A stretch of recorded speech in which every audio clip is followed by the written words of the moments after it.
versus reality. Part 31. Today we're gonna talk about the Truman Show. I think we have 31. I think the last Matrix versus reality I think I covered Snowfall, and I think that was number 30. So now we have 31. Shouts out to everybody. It's like my third running segment on YouTube. The first, I guess, the HHN outshadowed the Fuck the Government podcast, but HHN for the Government podcast. It is Matrix versus reality.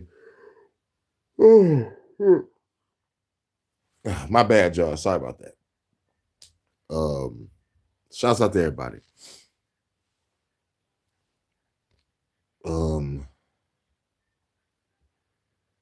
We're gonna talk about the Truman Show. And the Truman Show, I'm surprised I ain't covered the Truman Show earlier on Matrix versus Realities. But I think, we should talk about it now. And the Truman Show, whether anybody know it or not, it connects with Gnostic scripture.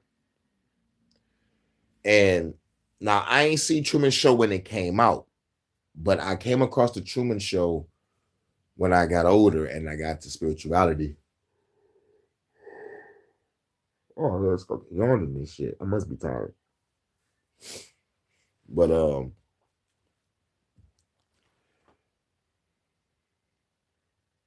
the Truman Show is a great movie, profound movie, like real talk.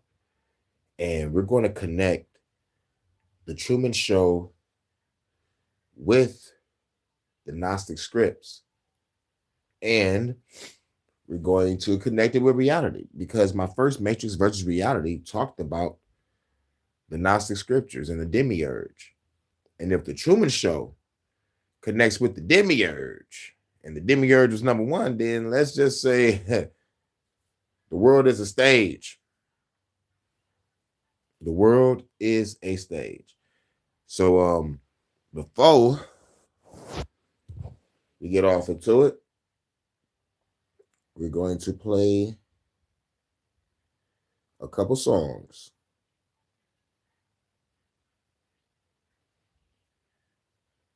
This is Matrix versus Reality, Part 31, Truman Show. We'll play the songs first.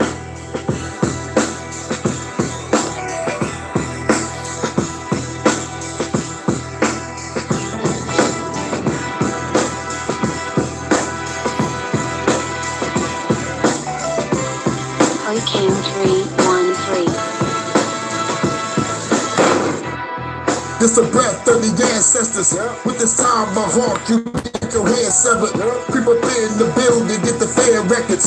My Beretta was gone, cratered with the suppressor. Feel the pressure of heavy rates, nothing lesser. I'm the god of storms, I control the weather. So clever, you fools should know better. When I come through better until the storm shelter. Flow better, hip hop is forever. Take the government down, we write no letters. Take hold of the crown, we make the throne better. I turn this whole world into a cold teller. Pick up the back of a pistol, pop you like people simple. People pack the pistols, the population of evil tremble. I resemble the revolution, no ancient temples. Haters better watch your tone, or they get dismembered. This the breath of the ancestors. Better watch your tone and get your head severed. This the breath of the ancestors. Better watch your tone and get your head severed. This the breath of the ancestors. Better watch your tone and get your head severed. This the breath of the ancestors. Better watch your tone and get your head severed. Cracking bottles overhead to make them wobble. Don't like the TV show, nigga, just change the channel. Genocidal, these lyrics might hold the title. Carry Bibles, mind goons, they carry rifle. Very tribal, sometimes we very primal. AR-15, I'm killing every rival. They say it's mediocre. Cut you up into pieces and leave your body parts inside your easy sofa. Be the soldier, you see my soldiers, they creeping over. Parkour type shit, you see us leaping over. Jack your chain, you understand, you catching hands. Kick your ass through the van, I think you dead, man. Fuck a fizzle, the fragile fickle. Feel like I got a blast at the government quicker than anybody, nigga. Split your body apart and throw you in the river. This the revolution, you gotta deal with us. This the breath of the ancestors. Better watch your tone or get your head severed. This the breath of the ancestors. Better watch your tone or get your head severed. This the breath of the ancestors. Better watch your tone or get your head severed. This the breath of the ancestors. Better watch your tone or get your head severed. This the breath of the ancestors. Better watch your tone or get your head severed. This the breath of the ancestors. Better watch your tone or get your head severed. This the breath of the ancestors. Better watch your tone or get your head severed. This the breath of the ancestors. Better watch your tone or get your head severed. You know? For another track. Hurricane 313.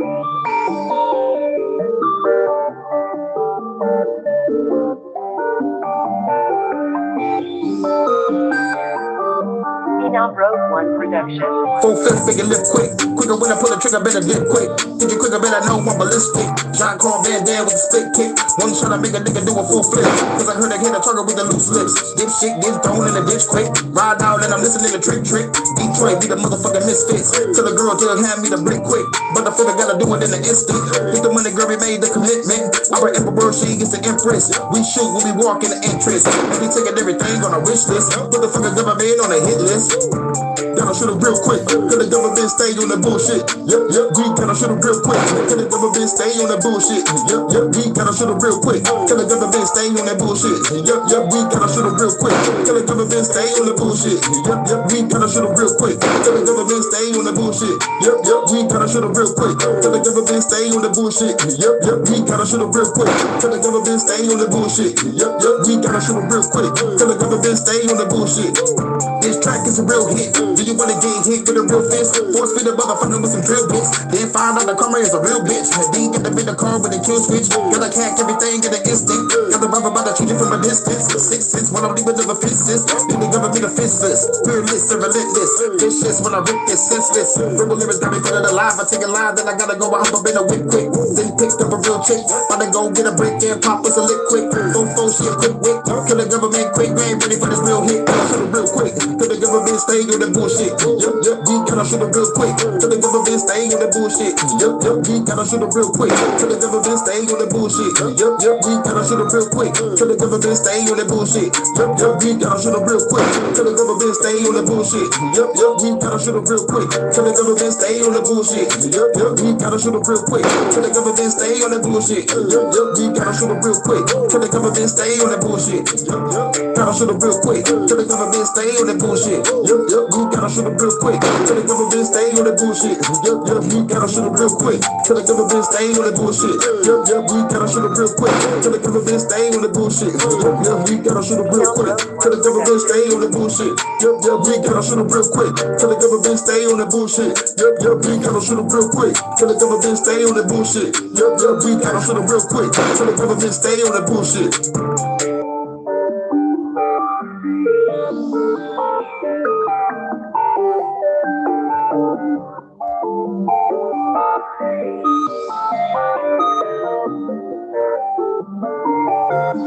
You already know what it is.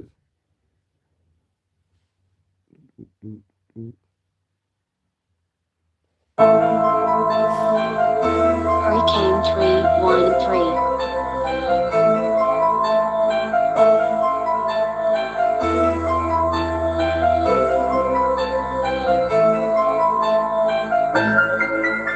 Hurricane 313.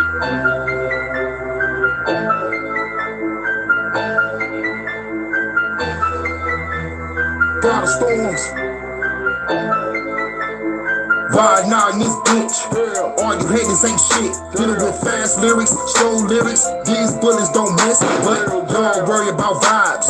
I worry about rhymes. So I gotta go round and tone it down. I think I'm losing my mind. Talk about the gold ham. Say motherfucker 1,000 times. When I study with 1,000 eyes, been prophesized. That if I organize a revolution, never ride for life. 5 eyes, then homicide. Nigga, never been official, gonna motherfucker die to die. Y'all think I'm out of mind, but I'm the god of storms. I do this shit all the time. Yeah, god of storms.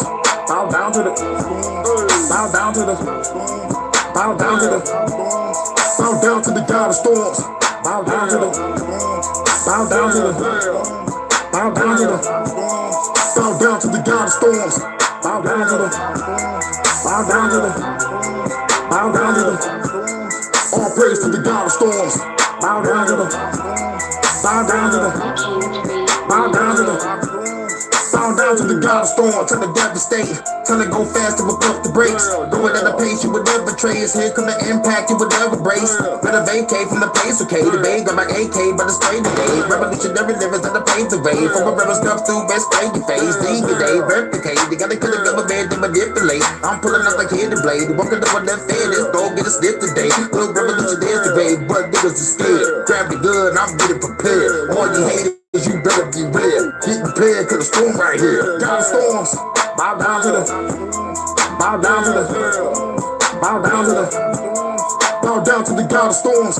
Bow down to the, bow down to the, bow down to the, bow down to the god of storms. Bow down to the, bow down to the, bow down to the, all praise to the god of storms.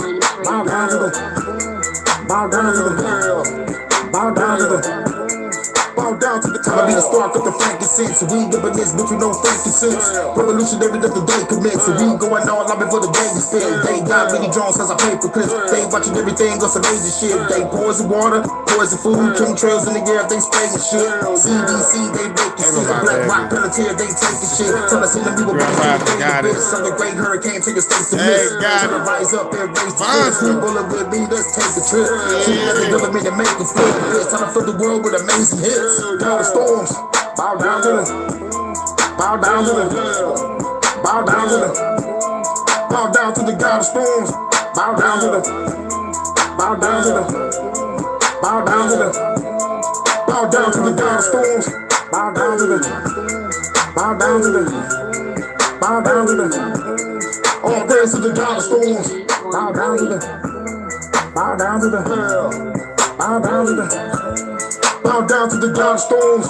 Bow down to the, bow down to the, bow down to the, Much love all to praise to my the god of storms. sponsor, Bow down to the, the God bow of down to the, bow down to the, bow down to the god of storms. Bow down to the, bow down to the, bow down to the, all praise to the god of storms. Bow down to the, You already know what it bow is. down to the, bow down to the, bow down to the god of storms.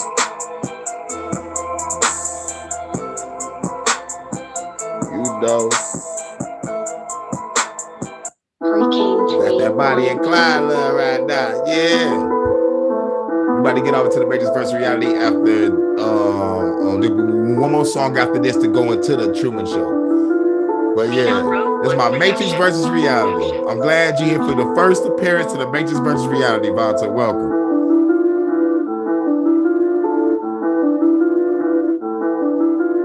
Bonnie and Clyde, Bonnie and Clyde. Baby girl never scared, she ready to ride. Bonnie and Clyde, Bonnie and Clyde. Baby girl never scared, she ready to ride. Bonnie and Clyde, Bonnie and Clyde. Baby girl never scared, she ready to ride. Bonnie and Clyde, Bonnie and Clyde. Baby girl never scared, she ready to ride. Fuck the kick in the dope, make you lay down on the floor. You get that weed in that dope, you get that money, you go. Head back on the road, bout to fuck with some hoes. At the bowl, baby girl, bout to take off her clothes. Got her feeling the stroke, and I'm making Matrix the versus flow. reality. So damn good, make you wanna elope. Welcome, Vonta. Bonnie This is and the Clyde, first Matrix versus baby's reality. ready to ride. All you motherfucking haters gon' get buried alive. We ain't wasting no time, carry more than the 9. Gold plated 50 cows, that will rip out your spine. Gold-plated 50 We cows. buried tonight. I'm buying you We one, not Vonta. giving I'm a buying you fuck. 4 of them. Side by side with my chick, we was lighting them up.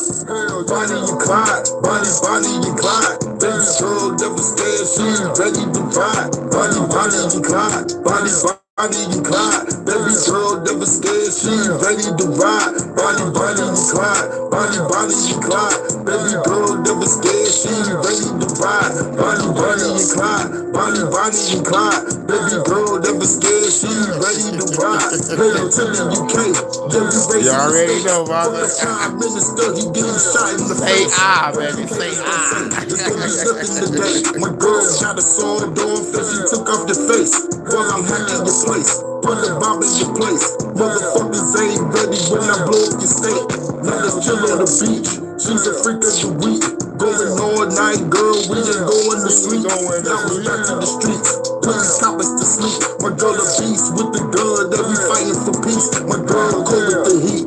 Like I'm flowing these beats. You a true damn goddess, thanks for rolling with me. Bonnie and Clyde, Bonnie and Clyde. Baby girl never scared, she ready to ride. Bonnie and Clyde, Bonnie and Clyde. Baby girl never scared, she ready to ride. Bonnie and Clyde, Bonnie and Clyde. Baby girl never scared, she ready to ride. Bonnie and Clyde, Bonnie and Clyde. Baby girl never scared, she ready to ride. Bonnie and Clyde, Bonnie and Clyde. Girl never scared, she ready to ride. Bonnie and Clyde, Bonnie and Clyde. Baby girl never scared, she ready to ride. All right, we're gonna play one more song to lean off into the Matrix versus reality. Shouts out to Low Key.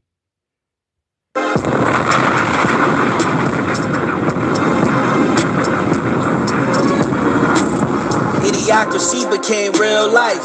Truman Show is my real life. I'm Neo, that red pill, it ruined my life. They live, they praying for our demise. Even an angel not above falling. Conspiracy theorists, I think that's my calling. Reporting live from the Civil War, I'm recording. With my eyes wide shut, Illuminati wanna see us all in a coffin. Beef and vendetta and vigilantes, yeah, we all revolting. Shout out to Low Key. Now let me rip this shit. You can't handle rip this shit. Dodging monsters in Dark City. Nigga just be real, but try to fuck with me like Resident Evil. We experiments. Gotta pull the guns out and kill the quick. The demolition man ain't scared of shit. Summon finish with the case, you prepare for this. I roll by, can you see the microchips? Play the nigga phone head over your wrist. They ain't got the nigga live, they be watching shit. Put a secret spy wearing your device and shit. People saying they a doctor with no licenses. Got an M&AK for precise hits. Like watchdog, taking your device and whip. Make you crash to a motherfucking building, bitch. Pop the clip in the blick, they click bow. Overkill a nigga, they hit it with more rounds. Hurricane spit in the flames is profound. Why these people tripping on gender and pronouns? What about the homeless and government shutdowns? For the government, we shooting them all down. Just like the Matrix, bitch, amazing flips. Shoot you in the face, your bitch, the case dismissed. Send it to the grave, the bitch, they can't convict. I'm the motherfucker from the ancient myth that came to rip. Body support the from the start in the Hunger Games. Yeah, you bitches will run for. Set the record straight, these niggas ain't on par. White House down, we killing them all, dog. Idiocracy became real life. Truman Show is my real life. I'm Neo, that red pill, it ruined my life. They live, they praying for our demise. Even an angel not above falling. Conspiracy theorists, I think that's my calling. Reporting live from the Civil War, I'm recording. With my eyes wide shut, Illuminati wanna see us all in a coffin. Even vendetta and vigilantes, yeah, we all revolting.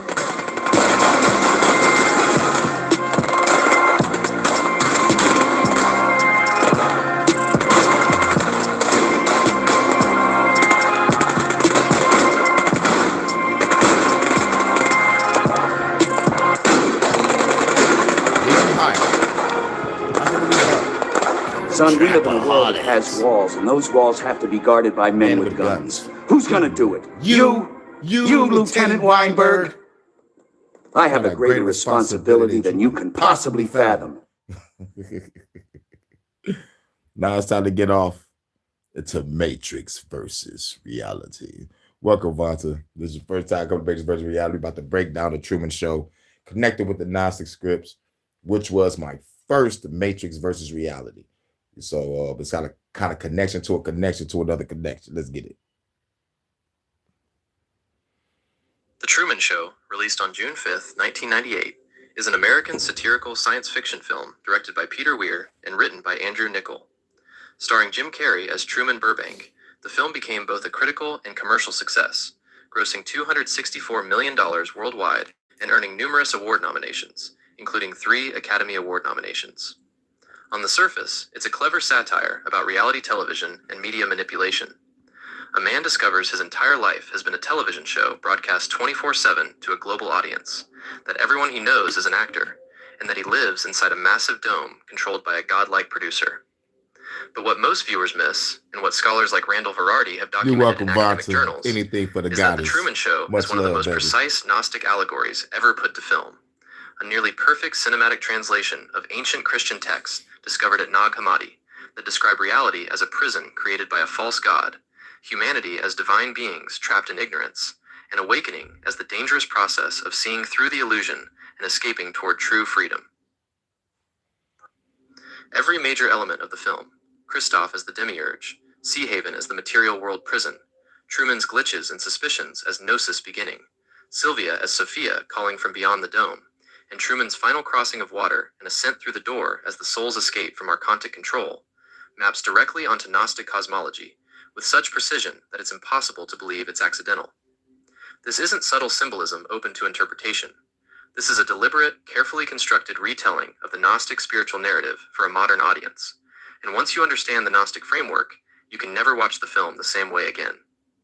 If you've never encountered the concept of the demiurge, it's central to Gnostic cosmology. And, you know, like, this is what really made me love The Truman Show, because I seen the connection.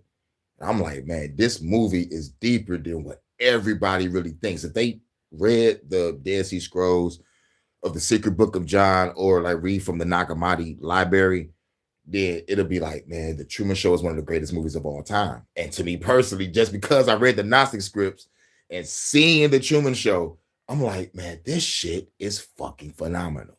This is a great fucking movie. This is a great fucking movie. And it's been a long time since, like, you know, like a movie ever been that great. I'm talking about like the recent movie that I saw that was great all the way around was the movie called The Menu. Now, my expectations was high. I saw the cover and I was like, look at all these stars. I'm like, I don't even need to see the trailer. I'm going to go see this fucking movie. So went out on a date with a cougar. Went to go see The Menu. And the movie is fucking phenomenal. Now, to really fully say that the movie is phenomenal, you got to be a fan of food. Now, like when I got on my own, I had to learn how to cook.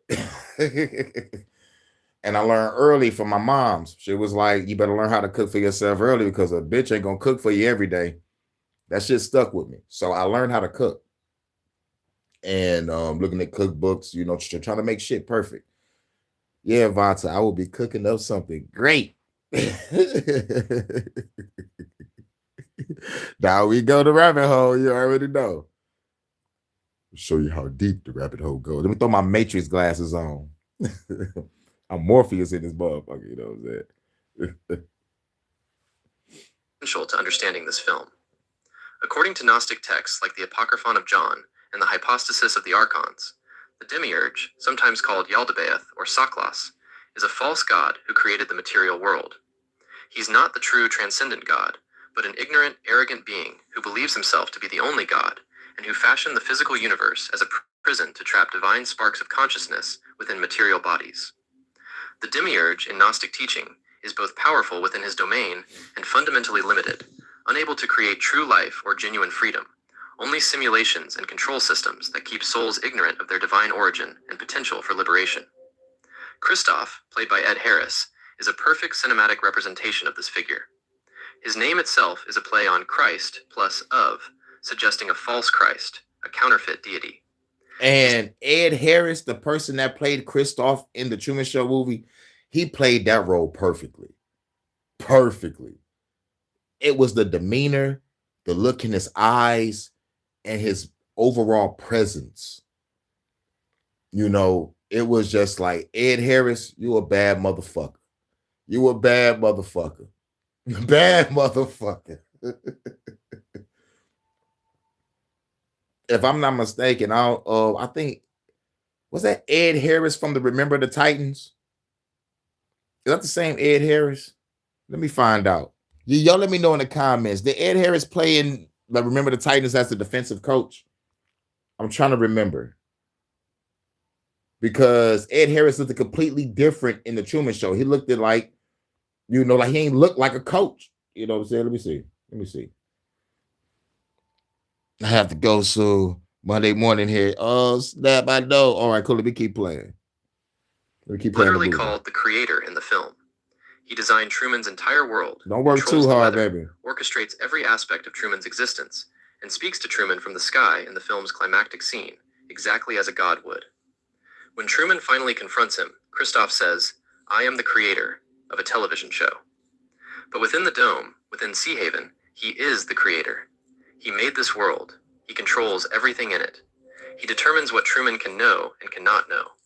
And crucially, like the Gnostic demiurge, Christof believes his creation is good, that he's giving Truman a perfect life, that the prison is actually paradise. "There's no more truth out there than in my world," Christof tells Truman.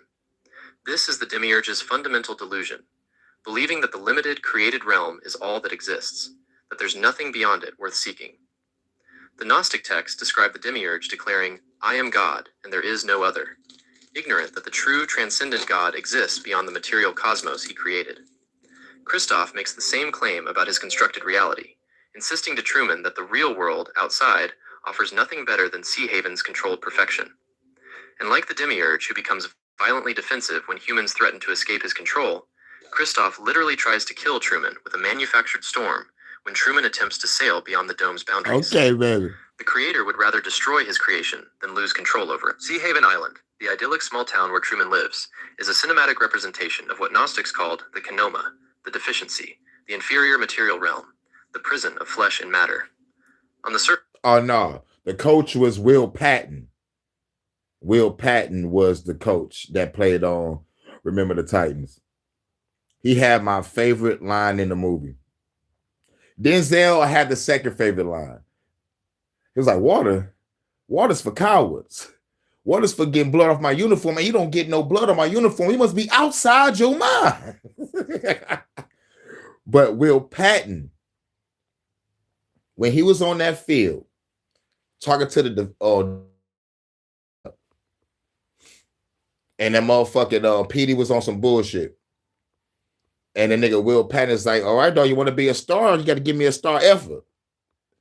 Petey walked off the field like a bitch. Will Patton was like, forget about him. They bet not gain another yard. You blitz all night. I swear if they cross the line of scrimmage, I'm taking every last one of you out. You make sure they remember forever the night they played the Titans. I was like, man, this is the most impactful speech I ever heard next to Independence Day and Starship Troopers and Braveheart.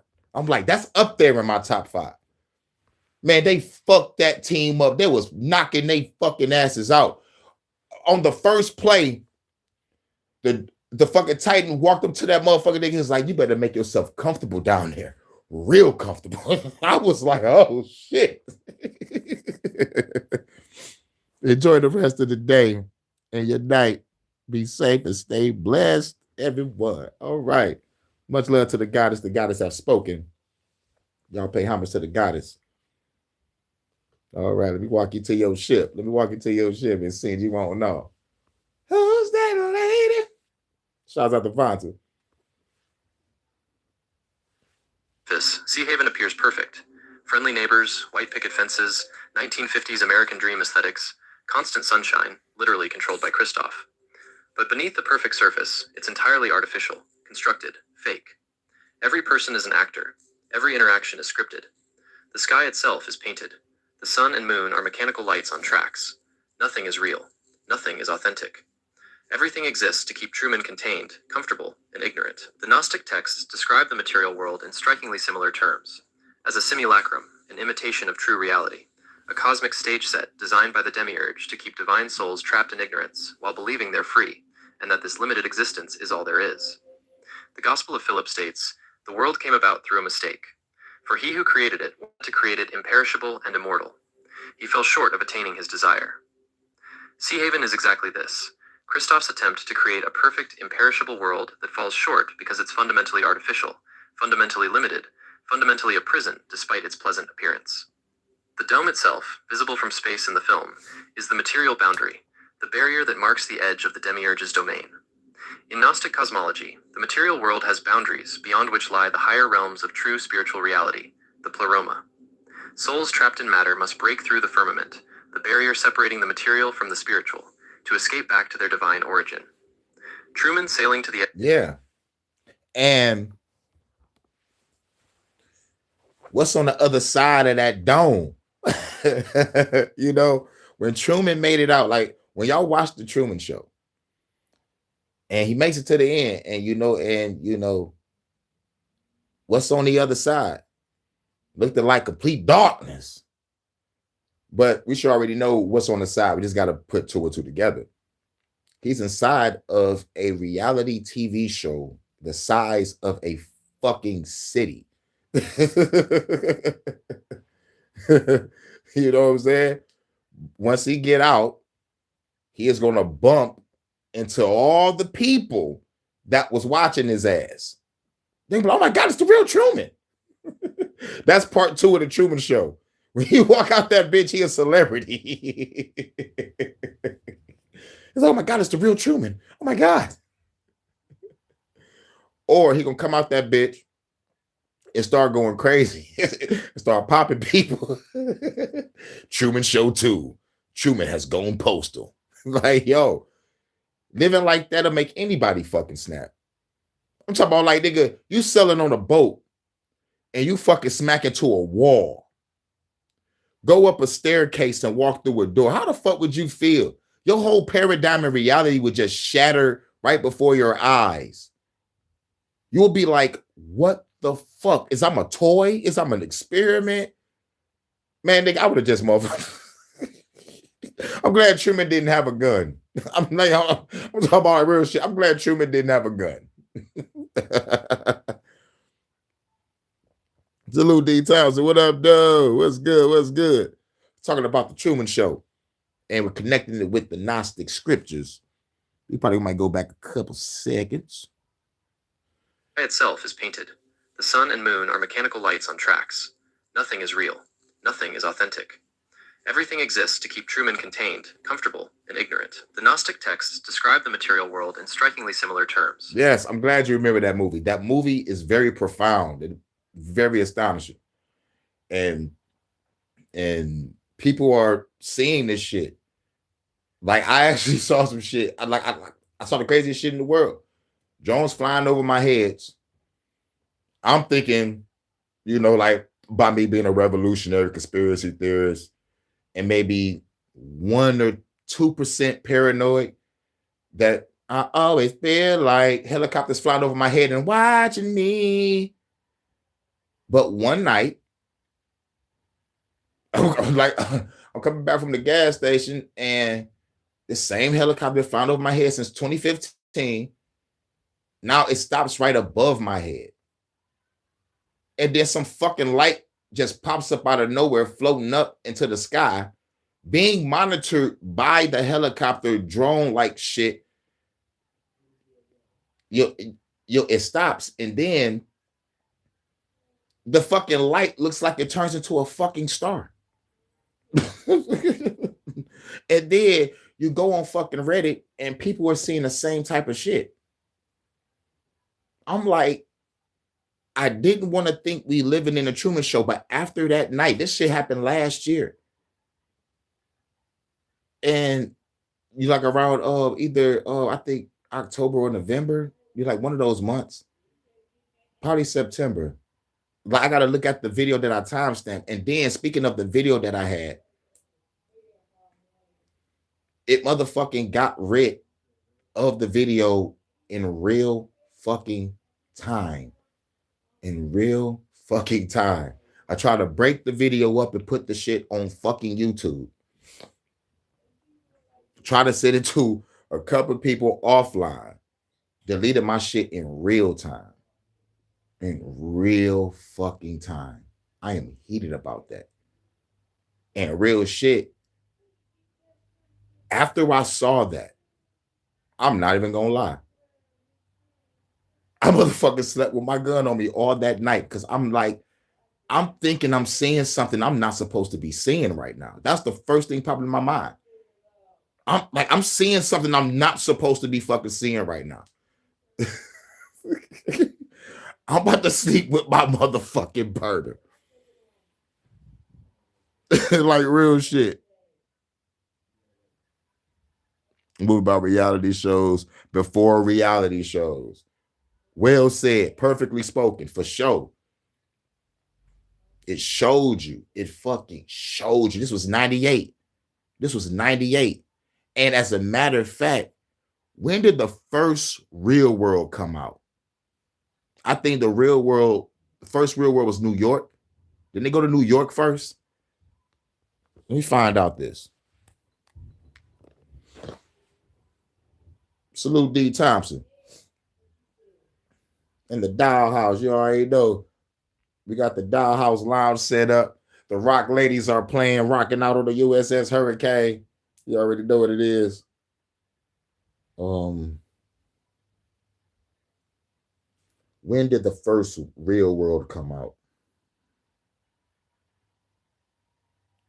Sorry, I didn't understand that. And yet, the AI is supposed to be smart and catch everything. I hate this fucking phone. I hate this fucking phone. I hate the phone that I'm using right now to go live, and I hate the second phone. That's the backup. It's some bullshit. When was the first Real World? When did the first Real World premiere? And these big ass fucking hands and fingers I got. And these small ass fucking letters.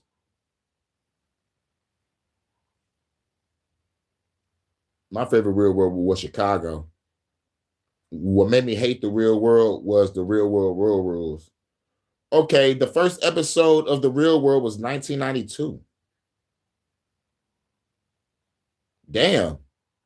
I didn't know the Real World was that old.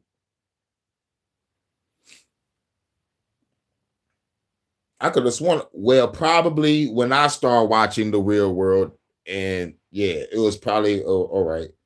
Okay. But where was they at?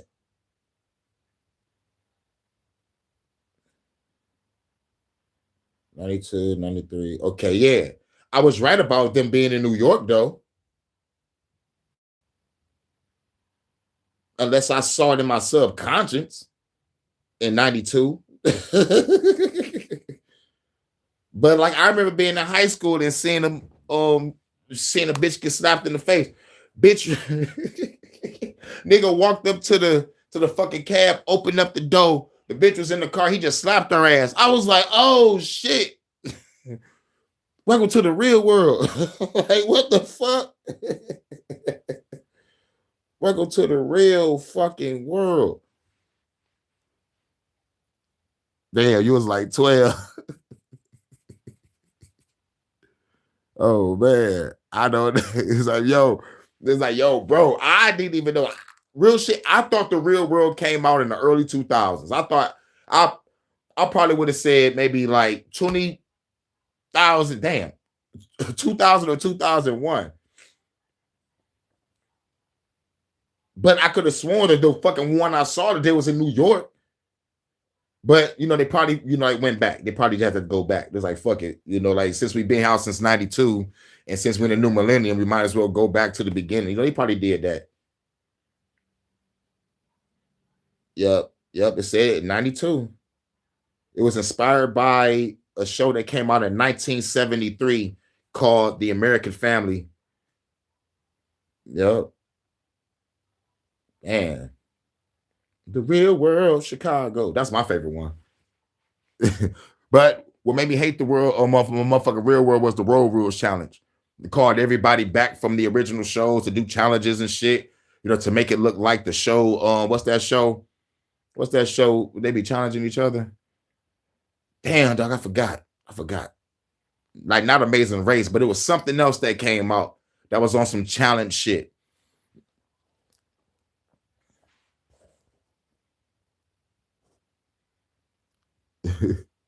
Oh, Miss Ray, they gonna have the choker. Chappelle Show is the shit. Nah, that's the best Real World, the fucking bad Real World on some real shit. But let's get back to it. As a simulacrum, an imitation of true reality, a cosmic stage set designed by the demiurge to keep divine souls trapped in ignorance while believing they're free, and that this limited existence is all there is. The Gospel of Philip states, "The world came about through a mistake, for he who created it wanted to create it imperishable and..."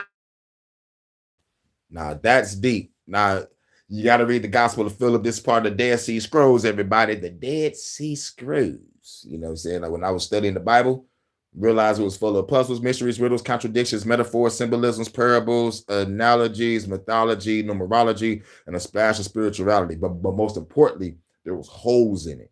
And the holes got filled when I read the Dead Sea Scrolls. The Secret Book of John, the Book of Enoch, the Book of Raziel, the Book of Philip, the Book of Thomas, the Book of Jasher, the Book of Maccabees, Book of Badoop Boop, even the phone agrees. Like, even the books of the 12 tribes of Israel. Short books, but they books nonetheless.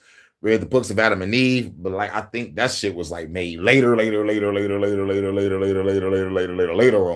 I'm like, where the fuck the book of Adam and Eve come from? But the book of Adam and Eve is fucking wild.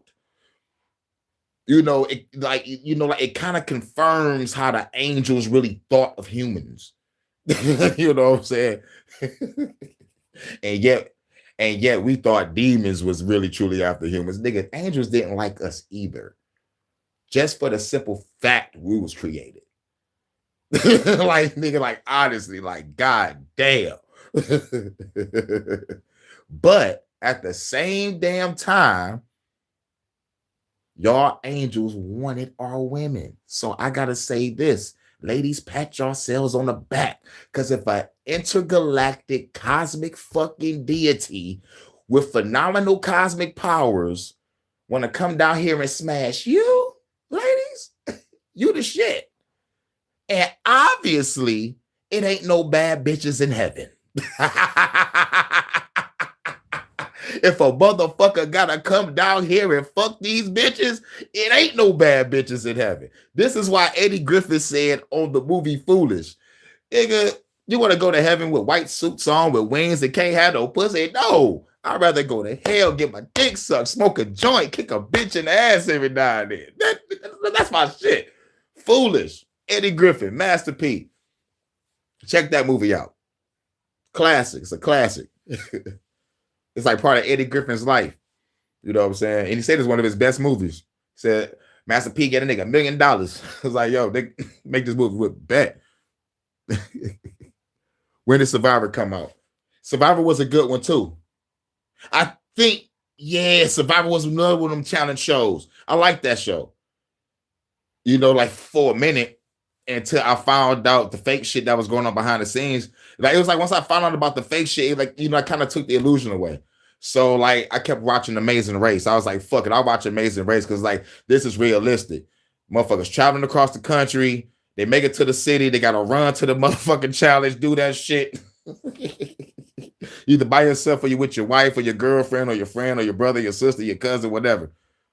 You know, and plus they be arguing with each other and shit. And they fuck around and miss the time and shit, and they gotta go home. I'm like, oh man, but like at least you came to Paris. You gotta look at the good with the bad, bitch. Take the good with the bad, bitch. We in Paris. But as soon as you get to Paris, you gotta run. You gotta run. You gotta find a cab. You gotta find a translator. I need to go to here. It's like, oh, no. I was like, oh shit. You gotta talk to somebody to understand English. Man, the Amazing Race was crazy. You know, like it's just a suspense about it. I loved it. You know what I'm saying?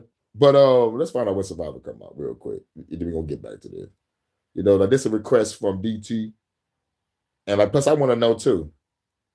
I wouldn't be surprised if Survivor came out around like 99, 2000.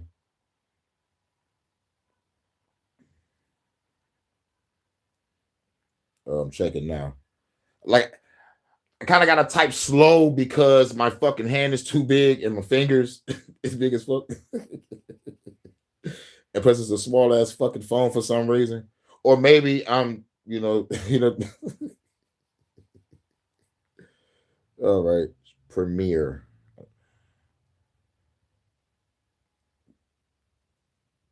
God damn it. See, that's why I hate this shit. I'm trying to put first episode. What the fuck? Jesus fucking Christ. Shouts out to everybody. May of 2000. Yep, I was right. Either 99 or 2000.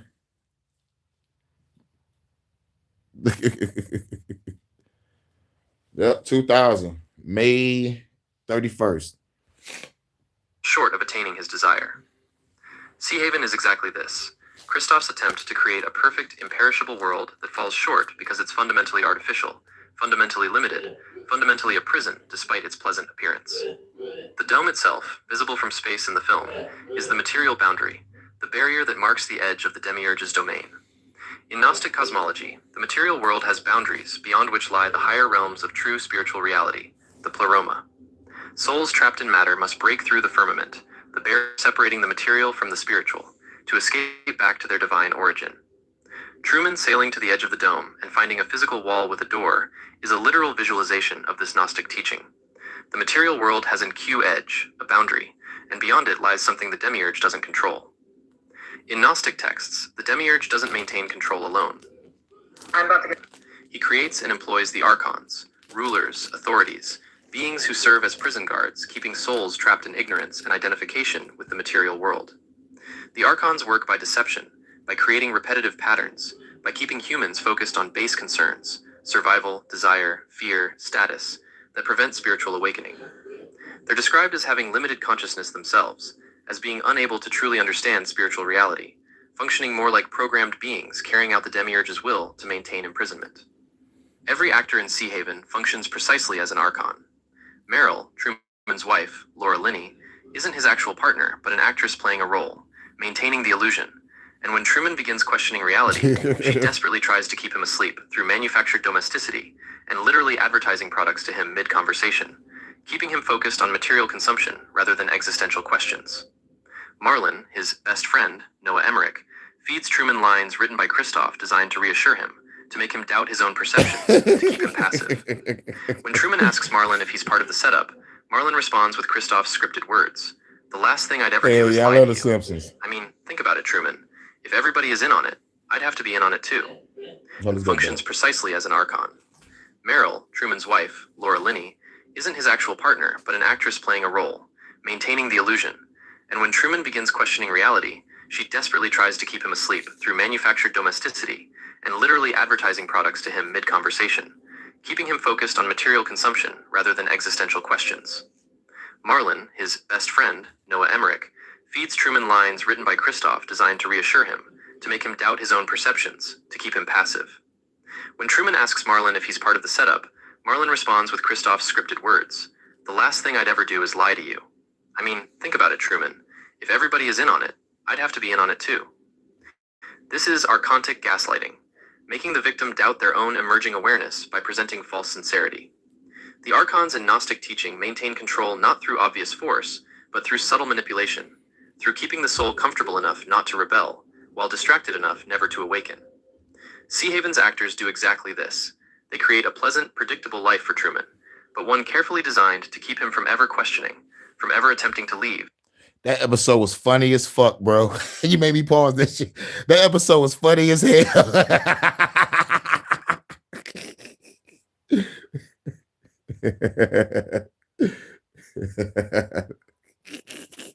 Nigga took me back in time with that one. Yeah, that nigga got a disability. That nigga got a, and then I nigga like some crazy shit happened that he left the motherfucking shit moving by. Some shit got fucked up because of this. The nigga walking around in the Momo with the flowers on it and shit with the shower cap. That shit was hilarious. That shit was fucking hilarious. That was back when Simpsons was in its prime. Simpsons fell off the moment they started dick riding celebrities. Like the moment they started dick riding celebrities, that's when they fell off. Because like usually, you know, like they wasn't like South Park, but they made sure they had satire for the celebrities that came on there. But like they later seasons, it was like a form of like celebrity worship sometimes. You know, it was like it started with the episode with Tony Hawk. And like in that same episode, NSYNC was in it. And this was the episode where Bart got emancipated. Homer was pissed. Homer choked that nigga. Was like, nigga, when he walked into the nigga Bart's crib and he had all that plush shit in that motherfucker. Motherfucker was like, oh my God, this house is nice. And Homer was like, yeah, it's nice because I'm paying for it, you little motherfucker. He choked the shit out that nigga. But oh man. Oh man. Yup. They lost their writers that made the Simpsons show great. Yep, I agree. Yep.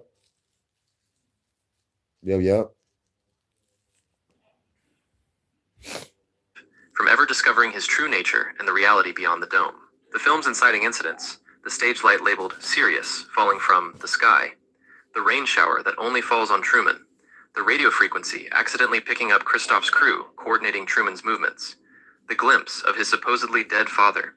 These are what Gnostics would call the call, the moment when cracks appear in the material world's illusion and the soul begins to suspect something is wrong. In Gnostic texts, gnosis, knowledge, doesn't come all at once. It begins with dissonance, with things not adding up, with the feeling that something about consensus reality is fundamentally off. The Gospel of Truth describes this as having become drunk, has turned away from his drunkenness, and having returned to himself. Truman's growing awareness operates exactly this way. Salute, Browns. He's been drunk on the illusion of Sea Haven his entire life, and the glitches, errors in the simulation, moments when the constructed reality breaks down. Yeah, she probably did get it because like she probably expected Jim Carrey to do something funny. This was a motherfucking movie where I saw Jim Carrey really didn't do anything funny. This was a serious fucking movie. This man went from happy at the beginning of this shit, by the end, I mean, you know, when he got to the middle, this motherfucker was damn near felt like he was losing his mind. We seen it in his acting, we seen it in his eyes. I'm like, God damn, Jim Carrey got range. Then it gets to the end. When that motherfucker was like, you're gonna have to kill me. I was like, that's what I'm talking about. When your motherfucking courage transcends the fear that God tried to put in you, nigga, bring it. I know this is bullshit, and I'm gonna get the fuck up out of here, even if I gotta get on a goddamn boat and possibly die in that water. I'm getting the fuck up out of this motherfucking world. You know what I'm saying? You know, like it was a lot of greatness. And plus, like the way you break it down, Kristoff is the demiurge. The Archons is everybody in the fucking city, including his wife and best friend, keeping you in the trap, basically the wardens of the prison with smiles on their faces. Crazy work. Sophia is the woman that, you know, that came from the outside to talk to Truman. Like, you know, when Truman was putting the piece of the woman together and he formed that girl, that's Sophia that was trying to, like speak to him and shit, like due to the connections. And Truman is us. Begin his process of returning to himself, of remembering he's not actually Truman Burbank, insurance salesman, but something else entirely. Someone living in a prison whose walls he's never noticed before. The film brilliantly shows how gnosis is resisted, not just externally by the Archons, but internally by the victim. Truman doesn't immediately believe what he's seeing. He tries to rationalize the glitches, to fit them back into his normal worldview. This is what Gnostics call the spirit of ignorance, the internalized resistance to awakening that makes souls complicit in their own imprisonment. After overwhelming evidence, Truman hesitates, fears, considers that maybe Kristoff is right, and the outside world... Man, I have to see it again. Saw when it came out. I remember him selling to that wall. But yeah, watch it again. Watch it with the eyes you have now and with the profound knowledge of the Gnostic scriptures, and it'll be, it'll still be a great movie. It'll be great with the perception that we have now, and with the connections. It's awesome movie. Holds nothing for him. The battle isn't just against external control. It's against the conditioned parts of himself that have learned to love the cage. Sylvia, played by Natasha McElhone, is the film's representation of Sophia, the divine feminine wisdom, who in Gnostic mythology descends into matter to awaken trapped souls and guide them toward liberation. That's what's In the up. film, Sylvia is the only person in Truman's life who tries to tell him the truth, who attempts to break him out of the illusion. She's not part of Christoph's plan. She's an extra who goes off script, who risks everything to try to awaken Truman before she's forcibly removed from his life. After her removal, Sylvia becomes part of the Free Truman movement in the real world, working to end the show and liberate him. She represents the divine wisdom calling to the trapped soul from beyond the prison, reminding him of a reality and possibility he's forgotten. Her name itself, Sylvia, related to Silva, contrasts with the artificial, constructed space of Sea Haven, representing authentic nature versus manufactured simulation. In Gnostic texts, Sophia's role is to awaken the divine sparks trapped in matter by reminding them of their true origin. She calls to them across the boundary separating the pleroma from the material world. Sylvia functions identically. Even though she's removed from Sea Haven, her memory haunts Truman, pulls him.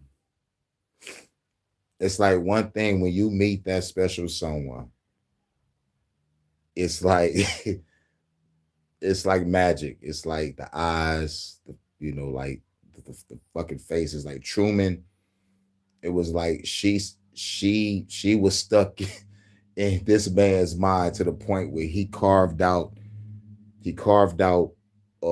pieces of different magazine covers to put her face together, and that was a great moment in that movie. I'm a big movie buff, and I love the subtle moments, and I love when the music played to complement the moment, and it was a beautiful woman too. Beautiful woman, you know what I'm saying? But like it would have been good for him to walk out that door and just like go straight to her, be like, "Where that bitch at?" Truman Show 2. I'm looking for Sylvia. Rated X. Cause I'm gonna clap her fucking cheeks. I don't gotta worry about nobody watching me no more.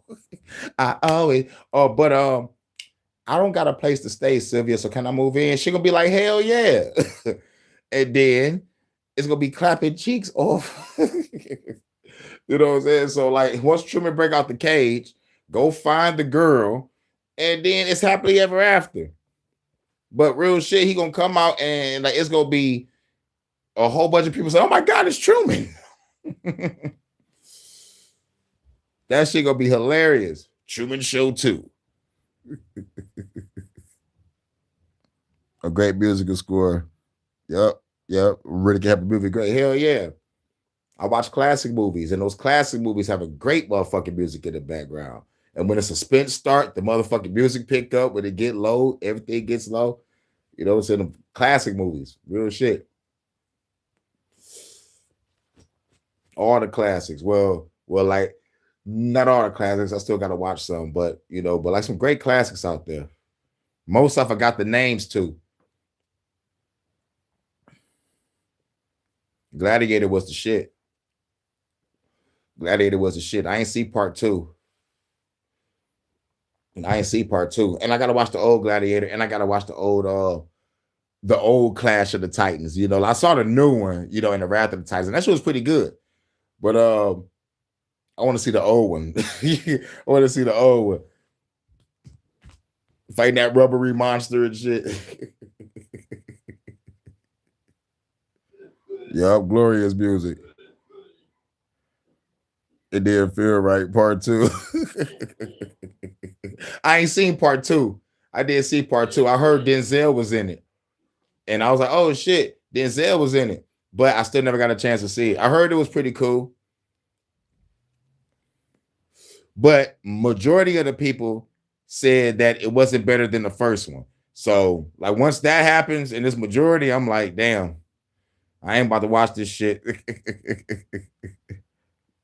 You said you stopped it. You said, see, if you stop in Gladiator 2, see, it they must have not been that good. Told you, man, you got to bring back Russell motherfucking Crowe. You can't make no part 2 and do some other bullshit.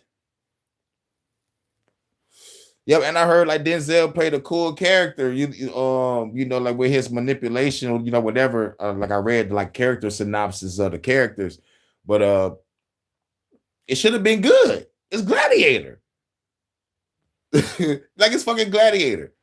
Like, come on, like how y'all fuck that up? like honestly, how y'all fuck that up? It's an action motherfucking movie.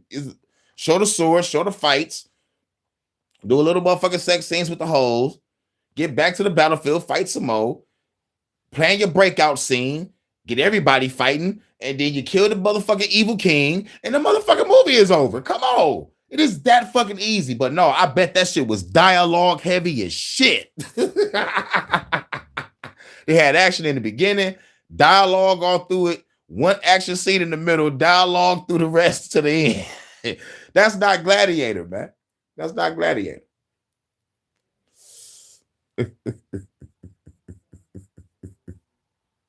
It bored you, yeah. Right, nigga, no Russell Crowe. Fighting around the world. Let's get back to it. Calls him toward the truth and toward escape. She's the presence from beyond the dome, reminding him there is something beyond, that the world Christoph controls isn't all that exists. Truman's escape attempt centers on overcoming his manufactured fear of water. Christoph deliberately created this phobia by staging Truman's father's death in a boating accident when Truman was a child. The trauma was designed to ensure Truman would never try to leave the island, that his own fear would serve as invisible bars, more effective than physical walls. In Gnostic terms, this is how the Archons maintain control, through fear, through trauma, through conditioned responses that make the prisoner collaborate in their own imprisonment. The necessity of crossing water to escape has deep symbolic resonance in Gnostic and broader spiritual traditions.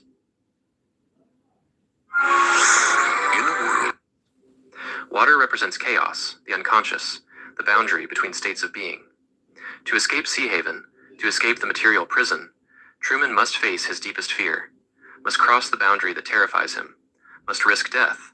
The boat's name is Santa Maria, the Holy Mother, suggesting rebirth imagery, to reach the other side.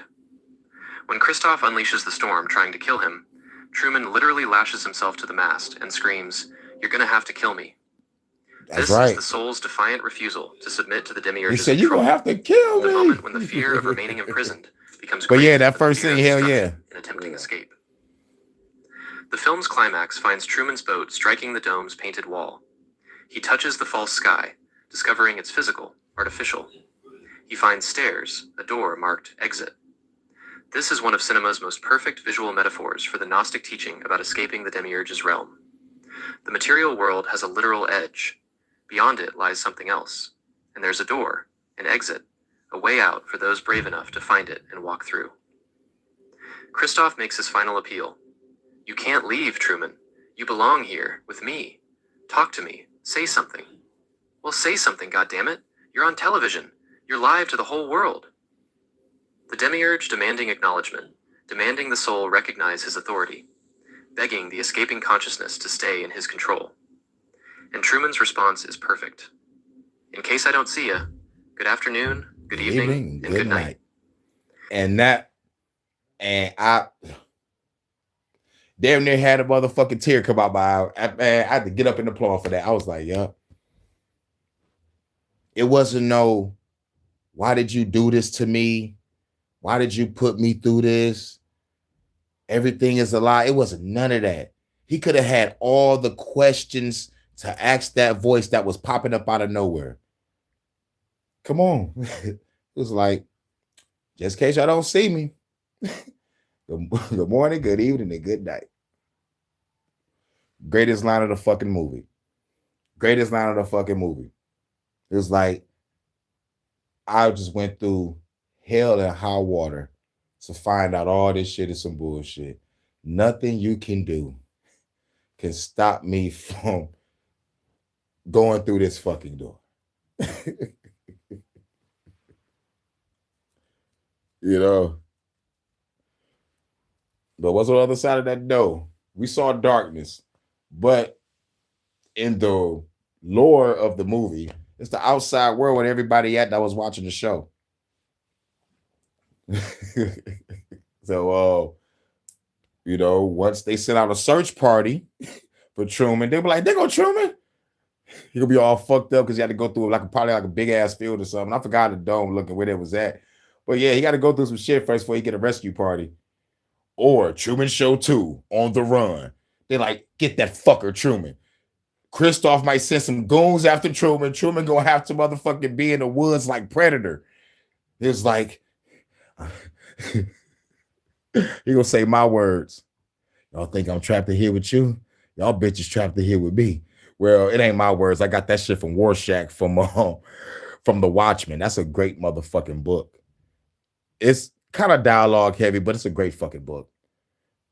It's like Sandman. Sandman, great fucking book, but dialogue heavy as shit, but the shit is fucking phenomenal. I watch and listen to the graphic audio drama on YouTube. I'm like, man, this is a great fucking book. Sandman and his sister is death, and there's some other motherfucking entities that got to deal with the man. Read Sandman, read that shit.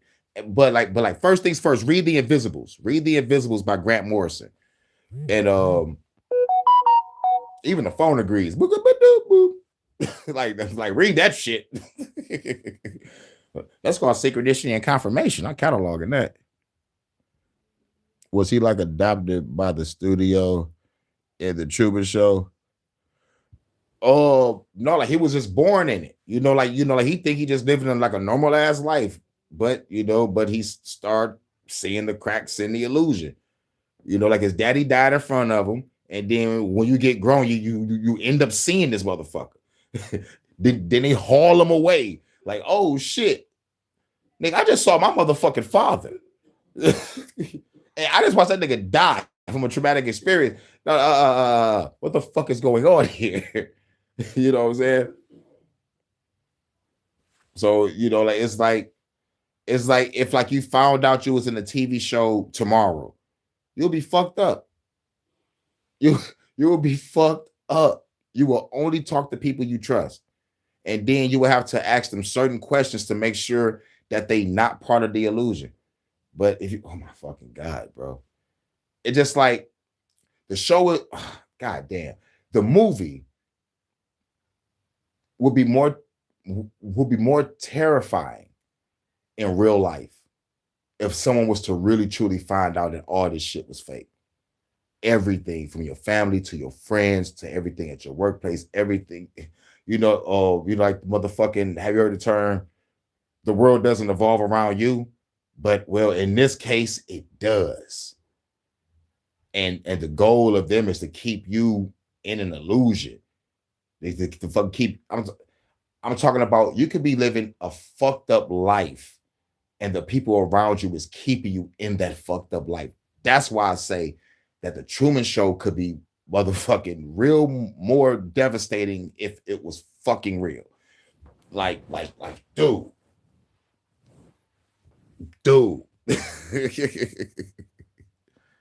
Damn, I gotta see it again. He acknowledges Christoph only to dismiss him, using his signature TV phrase one final time before stepping through the door into the unknown, into the real world, into liberation from the only reality he's ever known. What makes The Truman Show a genuine Gnostic allegory, rather than just a film with Gnostic themes, is the precision of the mapping. This isn't loose symbolism. This is point-by-point correspondence between film elements and Gnostic cosmology. Christoph equals demiurge. Sea Haven equals Kanoma/material prison. Actors equals archons. Glitches equals gnosis beginning. Sylvia equals Sophia. Water crossing equals confronting fear. Dome edge equals boundary of material realm. Door equals exit from demiurge's domain. The film can be watched and enjoyed without knowing any of this, but once you understand the Gnostic framework, every scene gains additional depth. Every character interaction reveals the spiritual battle between imprisonment and liberation, between remaining comfortable in illusion and risking everything for truth. And here's what makes it relevant beyond cinema studies. The Gnostic reading suggests we're all Truman, that consensus reality itself might be a constructed prison we're born into and conditioned never to question, that the normal world might be as artificial and controlled as Sea Haven, and that awakening to this requires seeing glitches in the matrix, listening to voices calling from beyond the system, confronting our conditioned fears, and being willing to walk through doors whose other side we can't see. The film works as allegory because it activates something people recognize, the feeling that something about modern life is fundamentally wrong, that we're trapped in systems we didn't choose and can't see clearly, that liberation would require leaving behind everything familiar and comfortable to pursue a truth we can't yet fully grasp. Scholars have noted the parallel to Plato's Cave.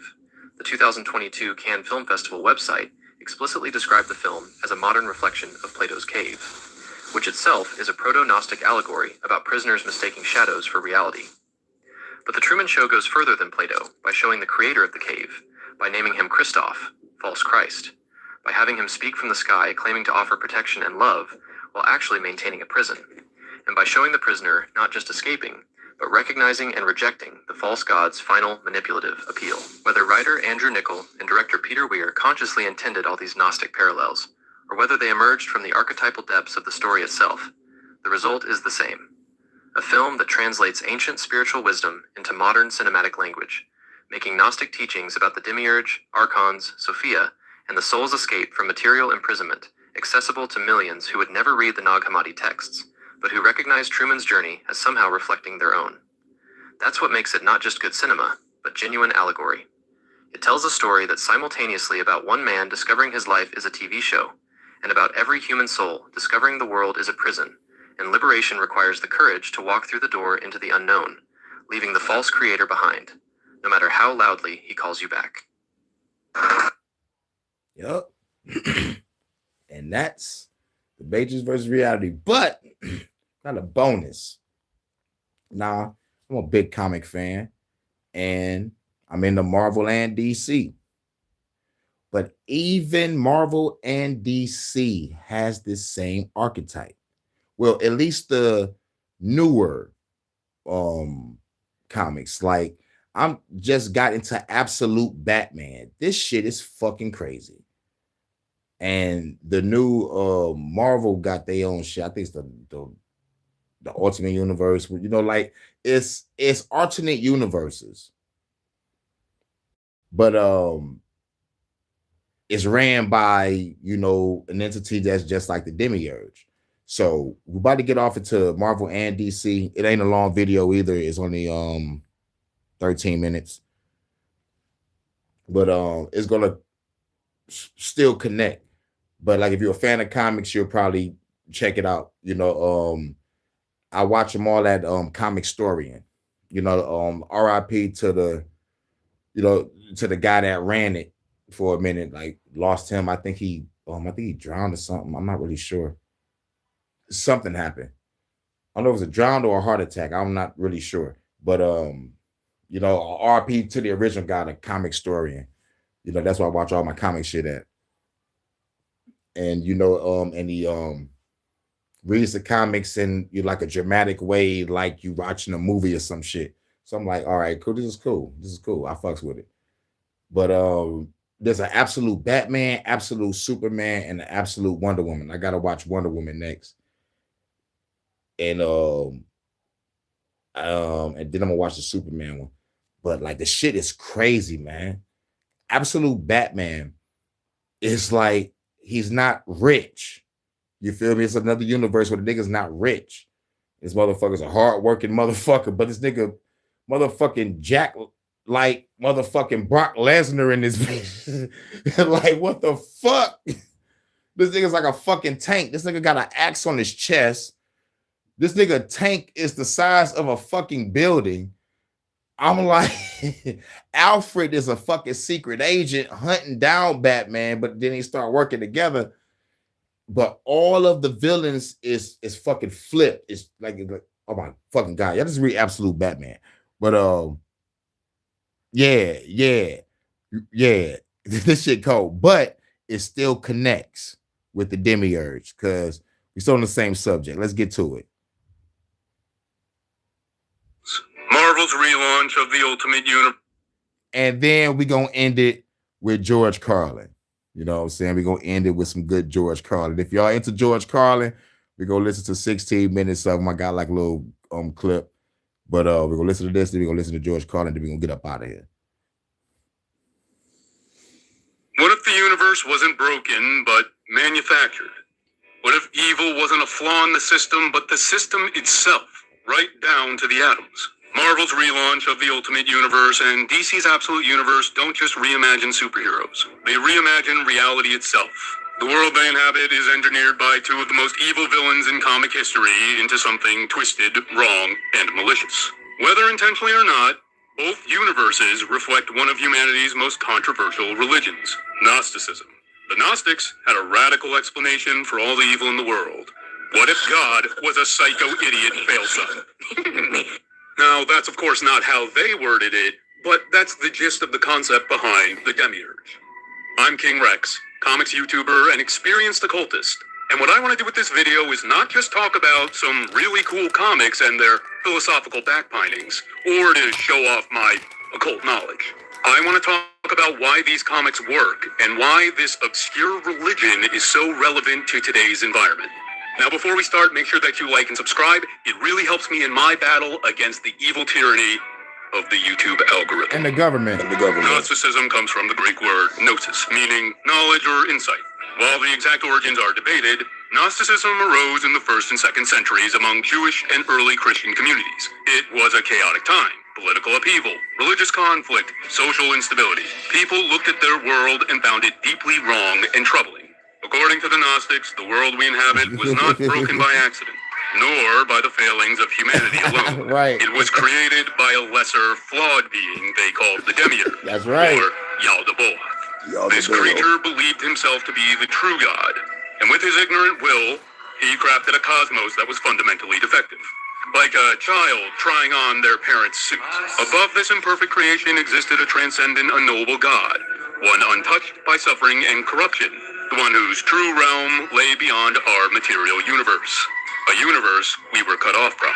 The Demiurge's mother is named Sophia, a being of pure wisdom who basically gave her cosmically deformed son a universe of his own to play with as a distraction. Imagine an angsty teenager playing with their Sims or a troll on Roblox, and I think you'll get an idea of what the Demiurge is like. During my college years, I got very much into the occult. Chaos magics, obscure religions, cryptids, that sort of thing. And a lot of this was inspired by Grant Morrison's magnum opus, The Invisibles. What I just said. Read The Invisibles. This is my past self jumping out of my skin because the nigga just said the motherfucking name of The Invisibles. Everybody got to read that fucking book, The Invisibles by Grant Morrison. Y'all can watch the graphic audio online. Just type in Grant Morrison's graphic audio, The Invisibles. Is going to show part 1. Watch part 1, then go into part 2. Watch all that shit. Watch all that shit. That shit was right there with Simulation and Simulacra when the Matrix was being made. You know, said they say they took inspirations from those books. You know, they have to motherfucking read it. But let other people tell it was Sophia Stewart, but she has already been debunked. So it was Grant Morrison's The Invisibles, because like once you look at that book and then you look at Morpheus and be like, okay, then once you get into the book and like listen and watch the graphic shit and you connect it with what happened in the Matrix, you'd be like, okay, And Dark City, watch the movie Dark City. That shit was 1 year before the Matrix. When the Matrix was being made, they had to use the set from Dark City.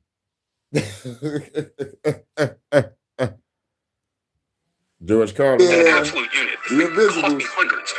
But I love this series. I would recommend anyone who's into magic or anarchy or just kind of understanding the world around you. Magic, anarchy, time travel, astral projection, government corruption, aliens. That book has everything. That book has everything. Everything. Like I'm talking about, like when I first read that book, it felt like every conspiracy that I've ever looked up was true in that book. I was like, this shit is fucking phenomenal. They don't make shit like that no more. Grant Morrison's The Invisibles. I'm talking about like real shit. Real fucking shit. Real fucking shit. Now, the only thing I don't like is like when the guy that's doing the voiceovers of the graphic novel, you know, like he could have hired a girl to do the female voice. You know, like he could have just hired a girl to do it. You know what I'm saying?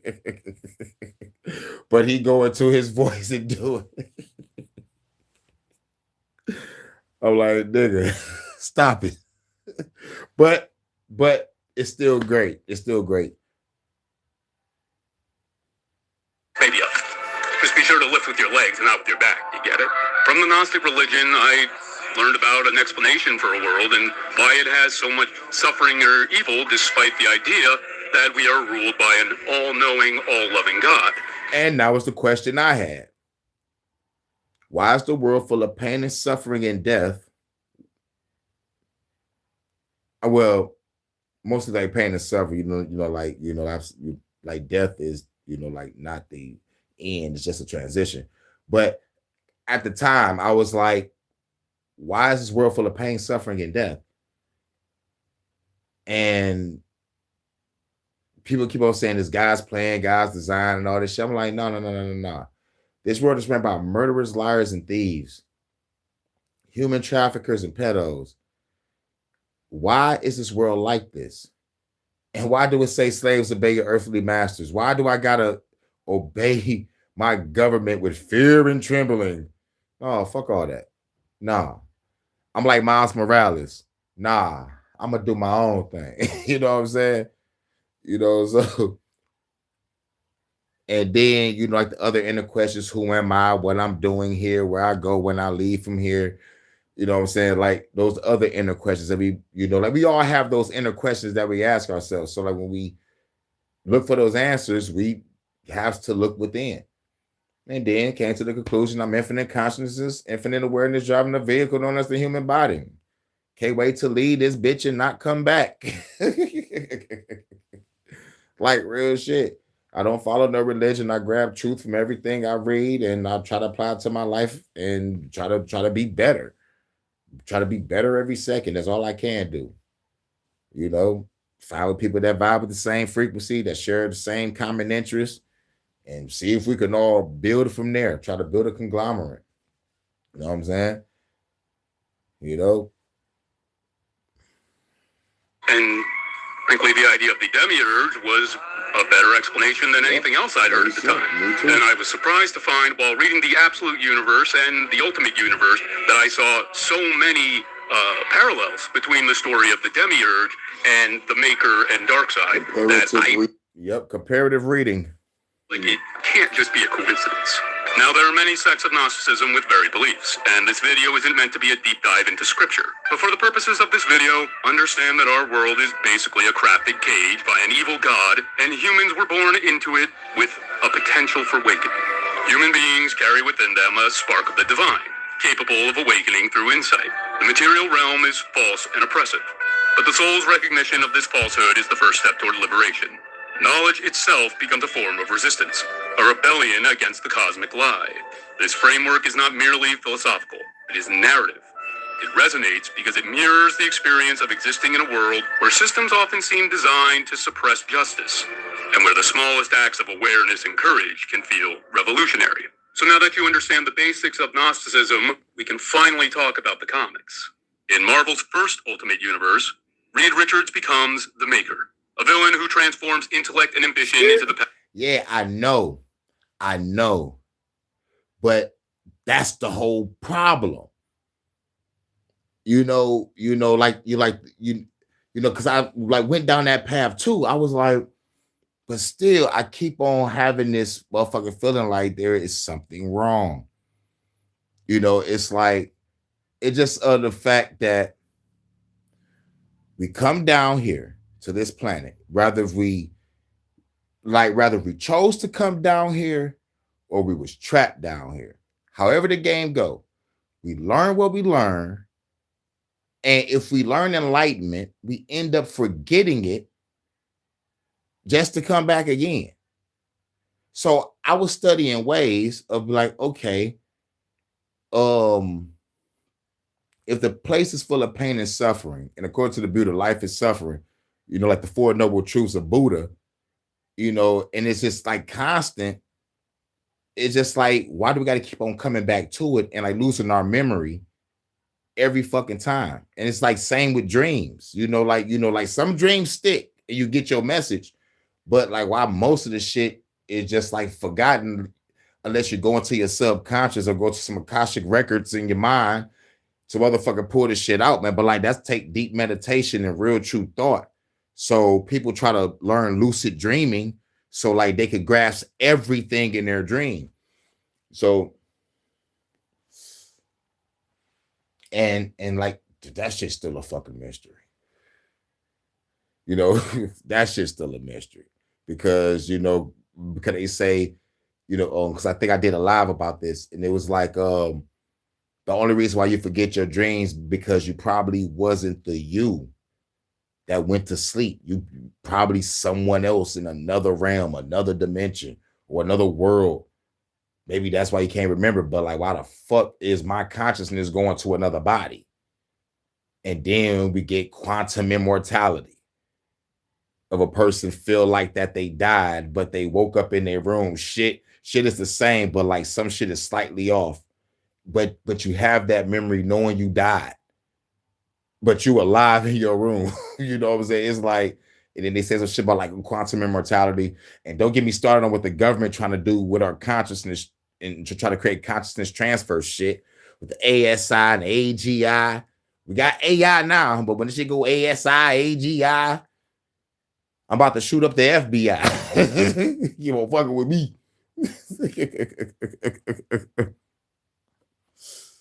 The soul, I remember everything.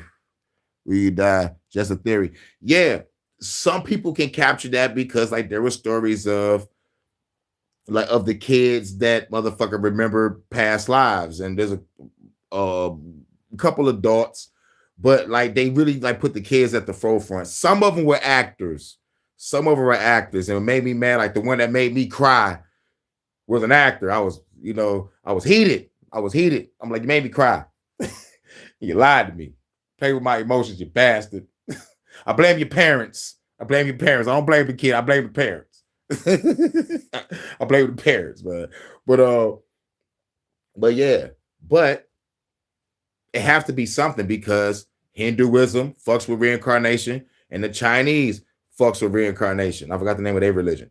So it's like, yo, it's something, but like at the same time, I'm seeing that as the problem. And then I covered the HHN of a man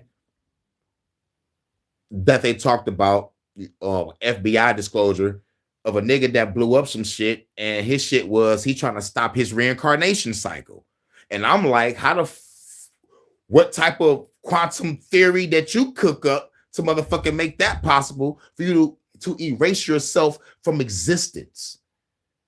Now I'm like, what the fuck? I forgot which HHN it was, but I covered it. He said, I'm trying to stop the reincarnation cycle. He invited this girl to go to the woods. I mean, like it wasn't his girl, it was his ex-girlfriend's sister. And the ex-girlfriend like passed away. So like he cooked up with sister to motherfucker like reconnect. So he invited her to the woods. He said like when she got to the woods, he was all tinted up and he had a whole bunch of shit that can explode, some shit. And he said he showed us some paperwork and some blueprints. He had like a machine on him that could see reptilians, which like take you back to the movie They Live. He put the glasses on. He created some type of shit that he had on his waist and they folded out to like a screen in front of his chest on a motherfucking selfie stick and shit. Talk about like I see reptilians through this screen. So now if she was really scared, she would get up and leave. But no, obviously she was intrigued, or maybe she wanted some dirt because she said they came there to reconnect. Reconnect is a big word. And if you saw, he was all with the tents and had some flammable shit and some shit about aliens. The average chick would be like, I'm about to get the fuck up out of here. This nigga talking about aliens. I'm done. You know what I'm saying? But no, she sat there, took the knee, and sat there and listened.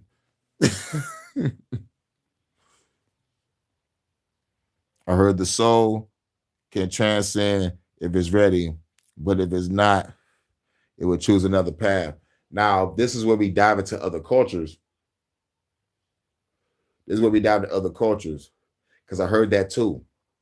I'm trying to figure out the culture though.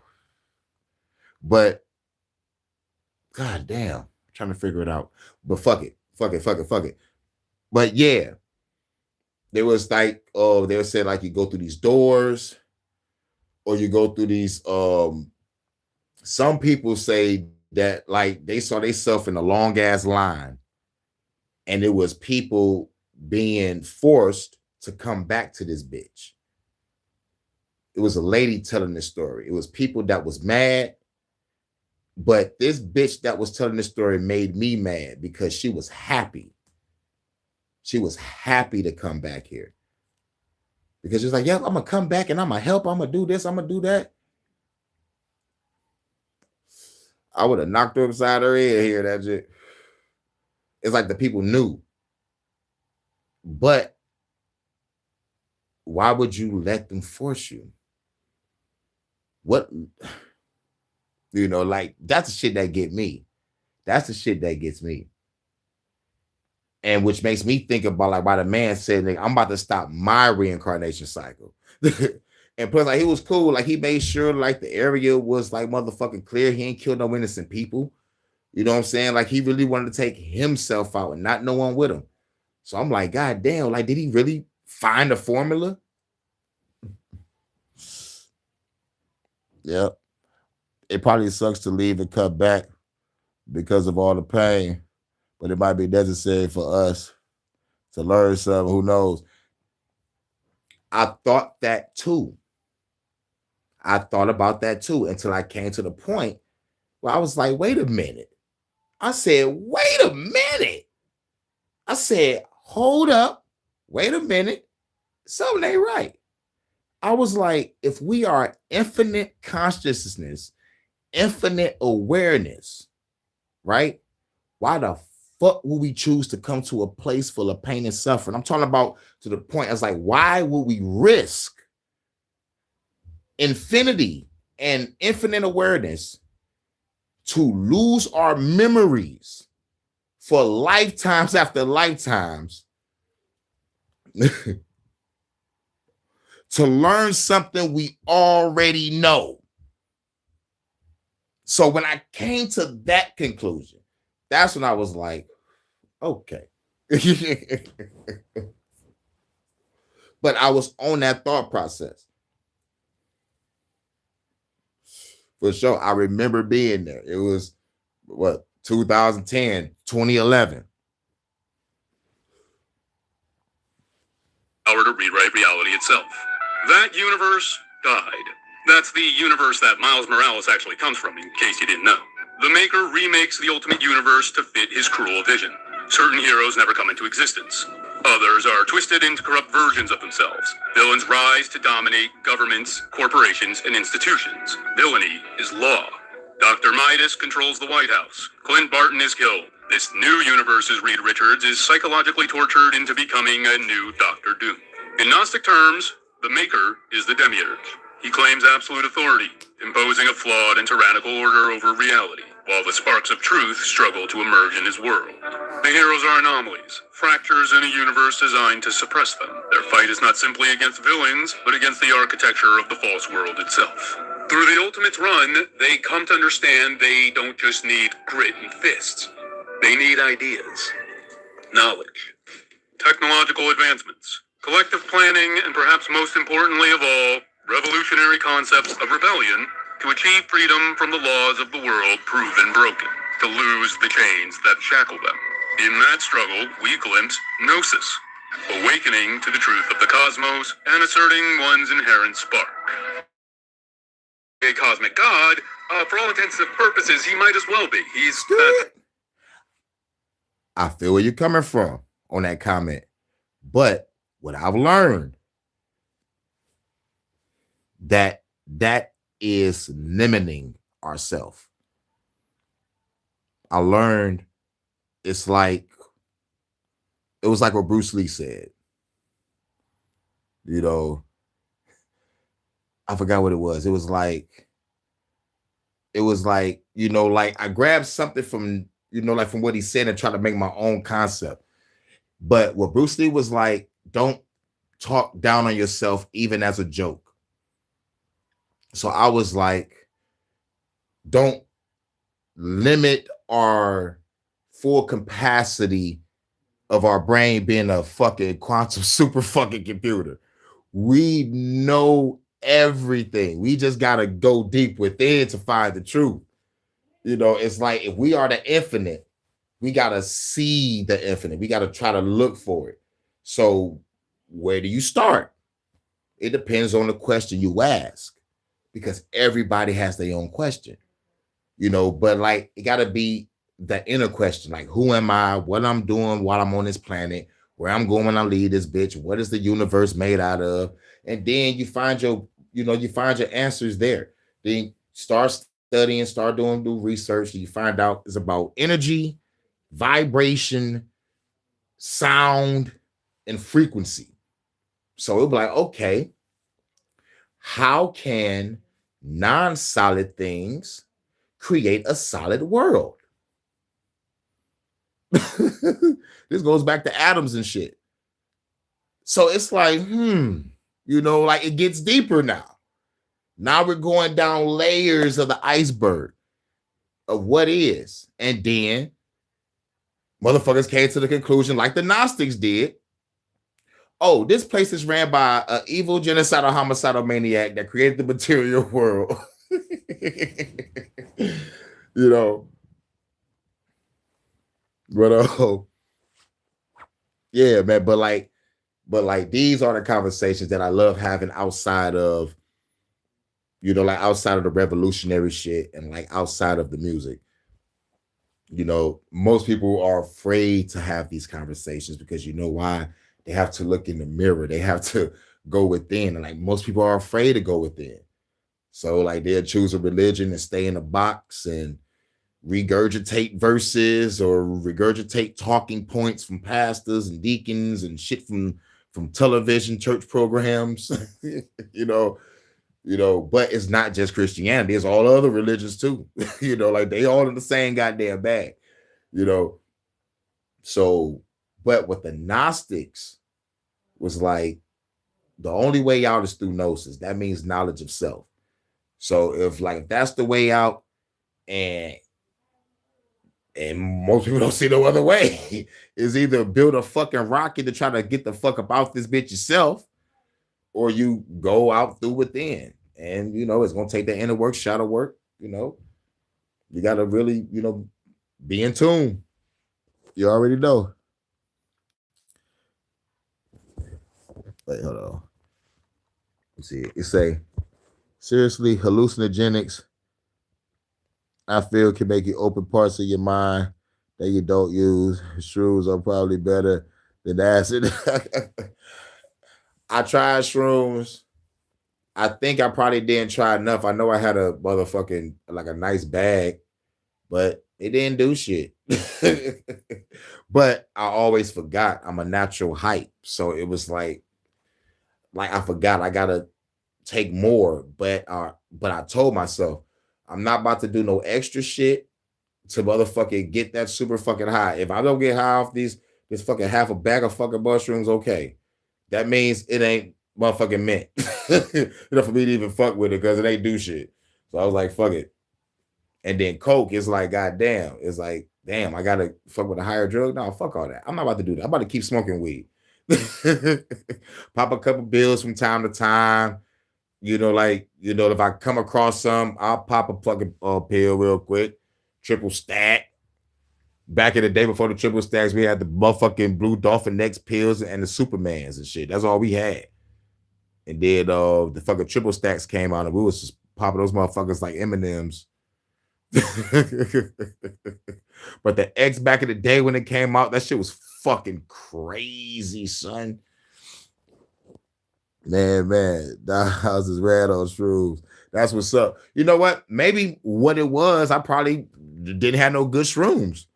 You know, like I didn't look at it like that at the time. You know, I could have got some shrooms from somewhere else. But like, she remember, like it was offered from a chick, so I was like, shit, I ain't about to turn this shit down. I'm about to smash, smoke some weed, and do some shrooms. This is awesome. Detroit After Dark. Like on some real shit. But ain't nothing happened. Now, like when she asked me how you feel cool, I lied. I fucking lied. I'm like, man, I ain't about to fuck this shit up. I'm about to hit this. Oh yeah, these shoes is nice. I'm feeling it. I'm feeling it. Where do we go from here? Faith fell short this time. Your smile fades in the summer. I was in that bitch. I was some 41 in there. I was some 41 feeling this. I was in that mug. but yeah, the shrooms was horrible. But I probably did get those shrooms from. I mean, she probably did get those shrooms from a person that has some good shit, or maybe she got fucked up off of it, and she thought probably I might get fucked up off of it, but I didn't. But after that, I never went to go get any, But I said it like if it was ever offered, I'll try it. Turn all the lights down now. That's what she was one time. When I came back from outer space, it looked like a hurricane went through my room. I watched a motherfucker take some shit called salvia, and he jumped out of his own fucking living room window. He ain't even opened the door. He just jumped through the fucking window. That nigga was gone, man. His inherent spite and cruelty makes him a perfect parallel to the demiurge. And yet... He was talking about the Ultimate Universe for the new Marvel. New Ultimate Universe is the Ultimate Universe. But for DC... I mean, like the Maker is the name of the demiurge comparison, but in the DC Dark Side, y'all know who Dark Side is if y'all fuck with the comics. Dark Side created the DC universe in the Absolute Universe. I'm like, damn, if Dark Side created a fucking universe, oh my fucking god, that's fucking devastating. This comparison is taken even further with DC's Absolute Universe. The DC Absolute Universe is created by Darkseid. This takes the concept of a flawed cosmos further. In this universe, every atom is composed of omega particles, particles with an inherent moral alignment toward evil. Goodness is a glitch. Heroism is a statistical impossibility. Darkseid is not merely a tyrant. He is written into the laws of existence. The universe resists the emergence of good, making heroism not just difficult, but ontologically unnatural. Heroes of the Golden Age die or sell their souls. Familiar faces meet cruel and torturous fates. The lack of Golden Age superheroes here reminds me of the New 52, another universe that axed many of its more goofy Golden Age type heroes in favor of a universe that was a little more grittier and darker. I wouldn't be surprised if this is sort of a commentary on what was done in the New 52. Nowhere is this inherent cruelty more on display than in Absolute Batman. The scientists in Arc M have made characters like Poison Ivy and Clayface into twisted science experiments straight out of I Have No Mouth and I Must Scream. Harvey Dent, an enigma, his side-aching body makes him seemingly immortal. Takes the cheap freedom from the laws of the world proven broken, to lose the chains that shackle them. In that struggle, we glimpse Gnosis, awakening to the truth of the cosmos and asserting one's inherent spark. While the Maker is not literally a cosmic god, for all intents and purposes, he might be universe. Where is this inherent cruelty more on display than in Absolute Batman? The scientists in Arc M have made characters like Poison Ivy and Clayface into twisted science experiments. Yeah, like I was about to say, because I motherfucking made a mistake and went back. There is a book called I Don't Have a Mouth and I Must Scream. That is one of the most disturbing fucking books I've ever fucking read.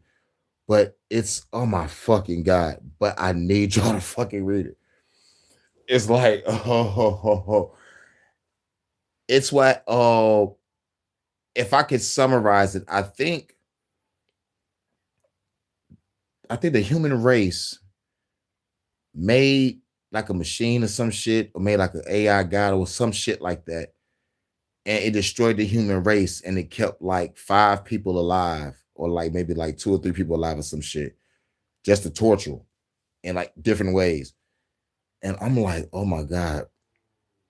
But the book is called I Don't Have a Mouth and I Must Scream.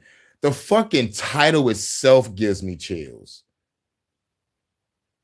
Because if you put yourself in that position of that title, like it's like you can only imagine. Go to the movie The Matrix when Neo was in that room with the agents for the first time, and his mouth was being sealed up. I don't have a mouth and I must scream. That shit. Woo! Read that shit. Read that shit. Like it's a graphic comic, but like they have a graphic novel for it, and like there's a lot of people that do reviews on it, but like most people don't even know about this shit. Oh yeah, you be like, damn, nigga, Hurricane Man, you into some other shit outside of Revolution, yeah. Because at the end of the day, this is what the elites are reading.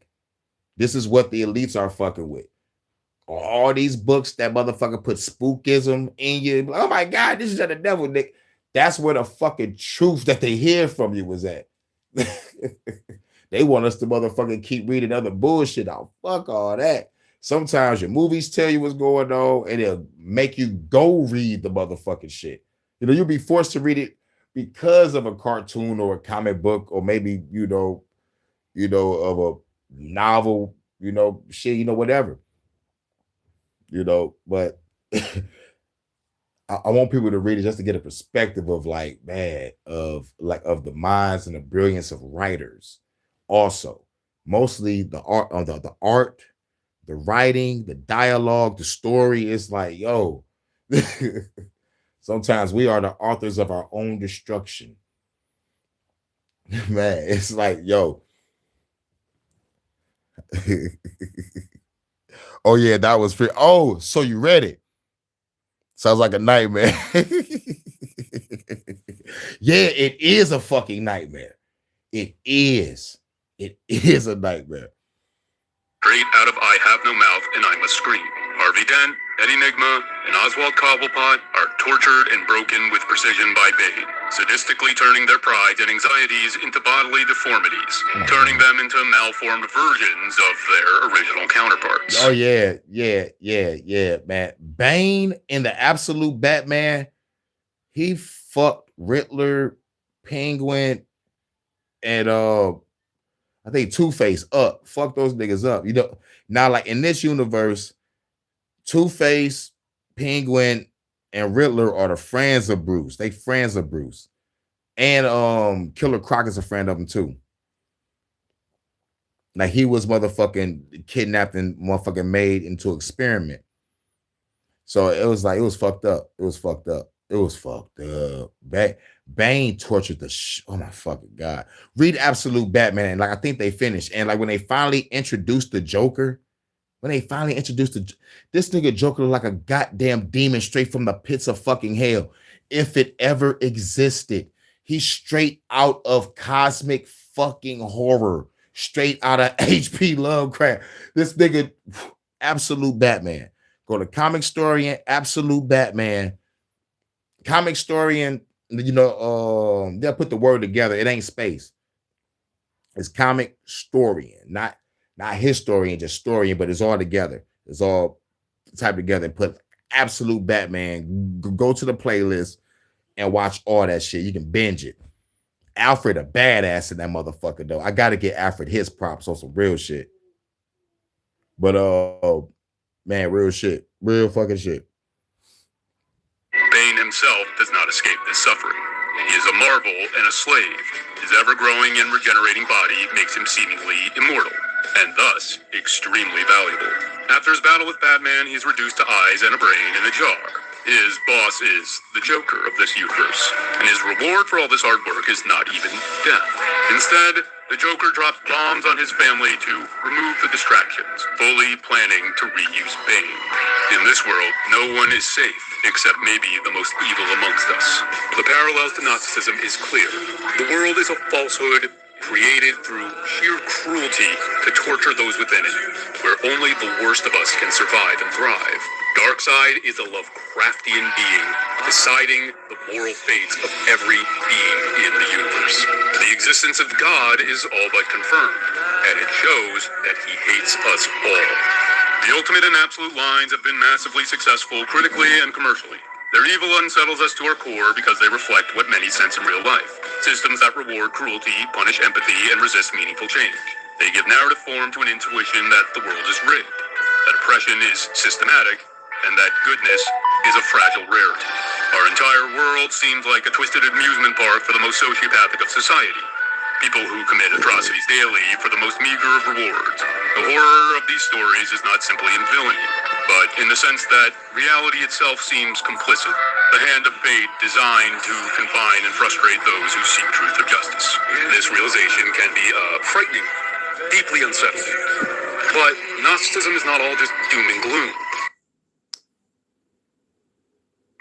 They do believe that there is hope for humanity, and that relies in gnosis. Knowledge is the first key towards liberation. Recognizing the nature of their world and their enemy is the first step. Just as the Art of War says, know thy enemy. For the Gnostics, awareness is not despair, it is power. The demiurge rules only the false realm, and the divine spark within each human cannot be fully contained. In the comics, that game is the shit. That game is the shit. All day, for sure, for sure. That shit cold. That shit cold. Heroes' awareness functions the same way. They survive and act because they perceive the lie underlying their world and push against the forces of nature themselves to break free. Knowing the system is the first step to breaking it. Tony Stark develops origin boxes, allowing the people of their flawed universe to regain the potential they were denied through knowledge of their 616 counterparts. The ultimate Luke Cage manages to unite his fellow prisoners through discussion, theories of freedom, and power. Knowledge. Clark Kent manages to convince a hive mind of brainiac slaves to rebel by providing them the concepts of individuality, freedom, and solidarity. It's an uphill battle. These universes are brimming with darkness that rival some of the edgiest 90s comics. But, just like in the comics and in the Gnostic religion, there is hope. There is a higher meaning. The supreme being of Gnosticism is sometimes called Abraxas, a being representing divinity through duality. For every good, there must be bad. For every light, there must be shadow. The deeper and I don't got it, but shadow, I played it. The stronger the source of light. By putting these classic heroes into such dire circumstances, the Maker and Darkseid have ironically made those heroes' core strengths shine through more brilliantly than ever before. The ingenuity of Tony Stark, the willpower of Kal-El, the love and compassion of Wonder Woman. They are counterbalance to a world of evil. And just like these comic universes and the philosophy of Gnosticism, our world today seems run by evil. And the problem is, it's not an evil of supervillainy. We don't have cackling supervillains going up and announcing their latest evil plan, at least not directly. It's... Get the fuck out of here. Elon Musk just said, I just got approved to put a chip inside of all you motherfuckers. Bill Gates, Fauci's like, it's about to be another scamdemic. Klaus Schwab said, you will own nothing and be happy. To our face. And yet this guy just said, this world ain't inherently, I forgot what he said, man, but it, you know, like it was kind of downplaying. It's like kind of downplaying what the fuck we all heard from these evil motherfuckers. Klaus Schwab said you will own nothing and be happy. Bill Gates is trying to block out the sun and make lab-grown meat. China buying up land in our fucking country. They're still poisoning us through the food, through the water, through the air, through disease. They just said they're going to spray some shit in the sky in April. They put mirrors in fucking space to reflect the sun. I don't know why. Oh, yeah, they said like to put it in areas that need the sun. How about the sun? I thought the sun moves naturally on its own to go around the world on a rotation cycle. I guess you understand that realizing that the sun and the moon is probably an LED light. Who knows? Who knows? I do not know. I do not know. But like what I do know is what I saw. A light came up out the sky out of nowhere in front of a drone, and the drone was monitoring it, and then the fucking light turned into a goddamn star. You go on fucking Reddit and see people around the world seeing the same shit. Nah, we live in a fucking Truman Show. I am up to 76% that I think we're in a Truman Show. At first, it was 80% we live in the Matrix. But after seeing that, I'm like, I slept with the blammer. Like, if they saw me see that and they try to come through this window like South Park, I'm blasting. Cameras ain't taking me alive. Or mundane. It's the fact that this is woven into every tapestry of our lives, and we kind of just accept it as just the way things are. Oh, yeah, that's what's up. The CEO poisons an entire town and is met with just a fine. The cost of doing business. Dozens upon dozens of school children are killed in mass shootings, but nothing is done because these deaths are worth it for our special freedoms. The President of the United States is involved with some of the most heinous crimes known to humanity and will likely never see the inside of a jail cell, while others are sent to torture facilities in foreign countries for overstaying their visas. And there, they face some of the worst suffering known to man, violations of their very individuality and status as humans. These comics feel so fresh and brutal, but also relatable and undeniable because they are critiquing our world. They are reflecting a lot of the anxieties that real people are feeling these days. And that's why I make my revolutionary music, to reflect the fucking shit that we feel these days. This fuck the government. And I make that music and I make that content. You know, people need to hear this shit. People need to hear this. Literal atoms are not caked in the moral of evil like the omega particles. We also don't have Batman or Wonder Woman coming to save us. It's up to us to save us. We need to stop being complacent with cruelty. We need to stop expecting that hurting the right kinds of people will magically make our lives improve. We need communities and structures that are willing to support the people within it in material ways. Like all revolutions, it has to start in the mind. You need to choose hope. You need to decide that there can be a better tomorrow and push towards it. You need to accept that getting off the sinking ship is worth it. Even if you've spent your entire life on that ship. Your parents have spent their life on that ship. And so on, and so on. Like I said, if I gotta be alone on the motherfucking rooftop with the gray beard and the RPG, something getting blowed up before I leave this motherfucking planet. I'm gonna be right next to my baby Vonta, like, ain't that right, baby? And we gonna be blowing up shit. This shit gonna be nice. It's gonna be nice. The strongest force in the universe is hope. And it is the only thing that will get us out of this. Otherwise, the demiurge wins. Not because he's exceptionally bright or even exceptionally powerful, but because we gave up. These comics have been so refreshing to the world of superheroes, and I recommend that everybody check out the Absolute Universe and the Ultimate Universe. If you want a full review of the first... Now, let's end it with George Carlin, y'all. Thank you. I appreciate it. Thanks very much. Thank you very much. I appreciate that. It's like two a lot clips. of things have happened since the last time I saw you. Just want to talk a little bit about that war in the Persian Gulf. Two clips or one clip? I think it's one clip. I'm not sure. Persian Gulf. You know my favorite part of that war? It's the first war we ever had that was on every channel plus cable. And the shit's still relevant to this day. Ratings too, didn't it? Got good ratings. Well, we like war. We like war. We're a war-like people. We like war because we're good at it. And you know why we're good at it? Because we get a lot of practice. This country's only 200 years old, and already we've had 10 major wars. We average a major war in this country every 20 years, so we're good at it. It's a good thing we are. We're not very good at anything else anymore. Can't build a decent car. Can't make a TV set or a VCR worth the fuck. Got no steel industry left. Can't get health care our old people. Can't educate our young people. But we can bomb the shit out of your country, all right? We can bomb the shit out of your country, all right? Yeah. Especially if your country is full of brown people. We like that, don't we? That's our hobby. That's our new job in the world, bombing brown people. Iraq, Panama, Grenada, Libya, you got some brown people in your country. Tell them to watch the fuck out. We'll goddamn bomb them. Well, when's the last white people you can remember that we bombed? Can you remember the last white people? Can you remember any white people we've ever bombed?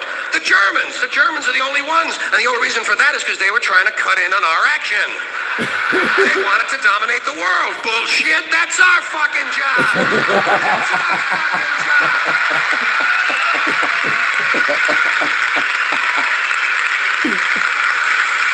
Now we only bomb brown people. Not because they're trying to cut in on our action, just because they're brown. Now, you might be noticing I don't feel about that war the way we were told we were supposed to feel about that war, the way we were ordered and instructed by the United States government to feel about that war. See, my mind doesn't work that way. I got this real moron thing I do. It's called thinking. And I'm not a really good American because I like to form my own opinions. I don't just roll over when I'm told to. Sad to say, most Americans just roll over on command. Not me. Not me. I have certain rules I live by. My first rule, I don't believe anything the government tells me. Yeah. That's right. Right.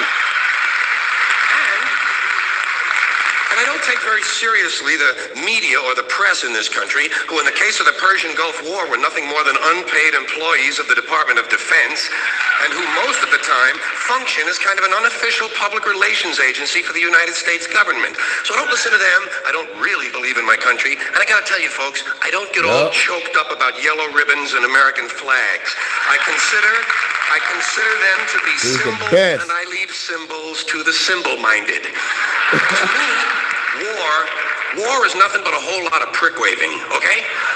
War is just a lot of men standing around in a field waving their pricks at one another. Simple thing, that's all it is. Men are insecure about the size of their dicks, and so they have to go to war over it. That's what all that asshole jock bullshit is all about. That's what all that adolescent macho male posturing and strutting in bars and locker rooms is all about. It's called dick fear. Men are terrified that their pricks are inadequate, and so they have to compete to feel better. And because war is the ultimate competition, basically men are killing one another in order to improve their self-esteem. You don't have to be a history major or a political scientist to see the bigger dick foreign policy theory. It sounds like this. What? They have bigger dicks? Bomb them! And of course the bombs and the rockets and the bullets are all shaped like dicks. It's a subconscious need to project the penis into other people's affairs. It's called fucking with people. Yeah, it's called fucking with people. She's still gotta say pause though. As far as I'm concerned, that whole thing in the Persian Gulf, nothing more than a big prick-waving dick fight. Me too, bro. In this particular case, Saddam Hussein had challenged and questioned the size of George Bush's dick. George Bush has been called a wimp for so long. Wimp rhymes with limp. George has been called a wimp for so long that he has to act out his manhood fantasies by sending other people's children to die. Even the name Bush is related to the genitals without being the genitals. Bush is a sort of passive secondary sex characteristic. Now, if this man's name had been George Boner, well, he might have felt a little better about himself and we wouldn't have had any trouble over there in the first place. This whole country has a manhood problem. Big manhood problem in the USA. You can tell from the language we use. Language always gives you away. What did we do wrong in Vietnam? We pulled out. Not a very manly thing to do, is it? When you're fucking people, you gotta stay in there and fuck them good. Fuck them all the way. Fuck them till the end. Fuck them to death. Fuck them to death. Stay in there and keep fucking them until they're all dead. We left a few women and children alive in Vietnam, and we haven't felt good about ourselves since. That's why George Bush had to say in the Persian Gulf, this will not be another Vietnam. He actually used these words, this time we're going all the way. Imagine an American president using the sexual slang of a 13-year-old to describe his foreign policy. If you want to know what happened in the Persian Gulf, just remember the names of the two men who were running that war, Dick Cheney and Colin Powell. In the ass. Thank you. Now, obviously, that doesn't include this audience. I understand that. You seem intelligent and perceptive, but the rest of them, holy jumping fucking shitballs. Dumber than a second coat of paint. And this ain't just ranting and raving. This ain't just blowing off steam. I got a little evidence to support my claim. It just seems to me that only a really low IQ population could have taken this beautiful continent, this magnificent American landscape that we inherited, Well, actually, we stole it from the Mexicans and the Indians, but hey, it was nice when we stole it. It looked pretty good. It was pristine.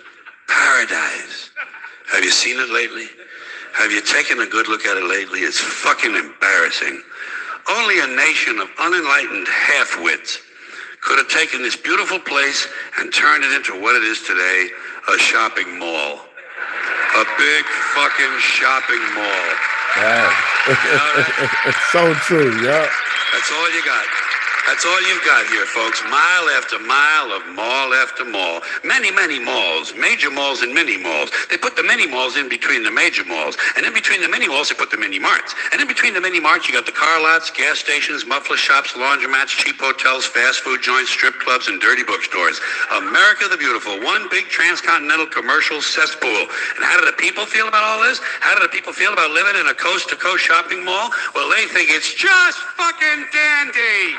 They think it is cool as can be because Americans love the mall. They love the mall. That's where they get to satisfy their two most prominent addictions at the same time: shopping and eating. Millions of semi-conscious Americans day after day shuffling through the malls, shopping and eating, especially eating. Americans love to eat. They are fatally attracted to the slow death of fast food. Hot dogs, corn dogs, triple bacon cheeseburgers, deep fried butter dipped in pork fat and cheese whiz, mayonnaise, soaked barbecue, mozzarella, patty melts. Americans will eat anything, anything, anything. If you were selling sauteed raccoons' assholes on a stick, Americans would buy them and eat them. Especially if you dipped them in butter and put a little salsa on them. This country is big time, big time. Forget the bald eagle. You know what the national emblem of this country ought to be? A big bowl of macaroni and cheese. A big bowl, because everything in this country is king size. King size, extra large, and super jumbo. Especially the fucking people. Have you seen some of the people in this country? Have you taken a good look at some of these big fat motherfuckers walking around? Big fat motherfuckers. Oh my God, huge piles of redundant protoplasm lumbering through the malls like a fleet of interstate buses. Protoplasm, people in this country are immense, massive bellies, monstrous thighs, and big fat fucking asses. And if you stand there for a minute and you look at one of them, you begin to wonder, how does this woman take a shit? How does she shit? And even more frightening, how does she wipe her ass? Can she even locate her asshole? She must require assistance. Are paramedics trained in this field? Standing right next to her, of course, with a plate full of nachos and a mouthful of pie is her clueless fucking husband, Joe Sixpack. With his monstrous swollen beer belly hanging dangerously out over his belt buckle, this guy ain't seen his dick since the Nixon administration. And if you stand there and you look at the two of them, you begin to wonder to yourself, do these people fuck? Is this man actually capable of fucking this woman? It doesn't seem structurally possible that these two people could achieve penetration.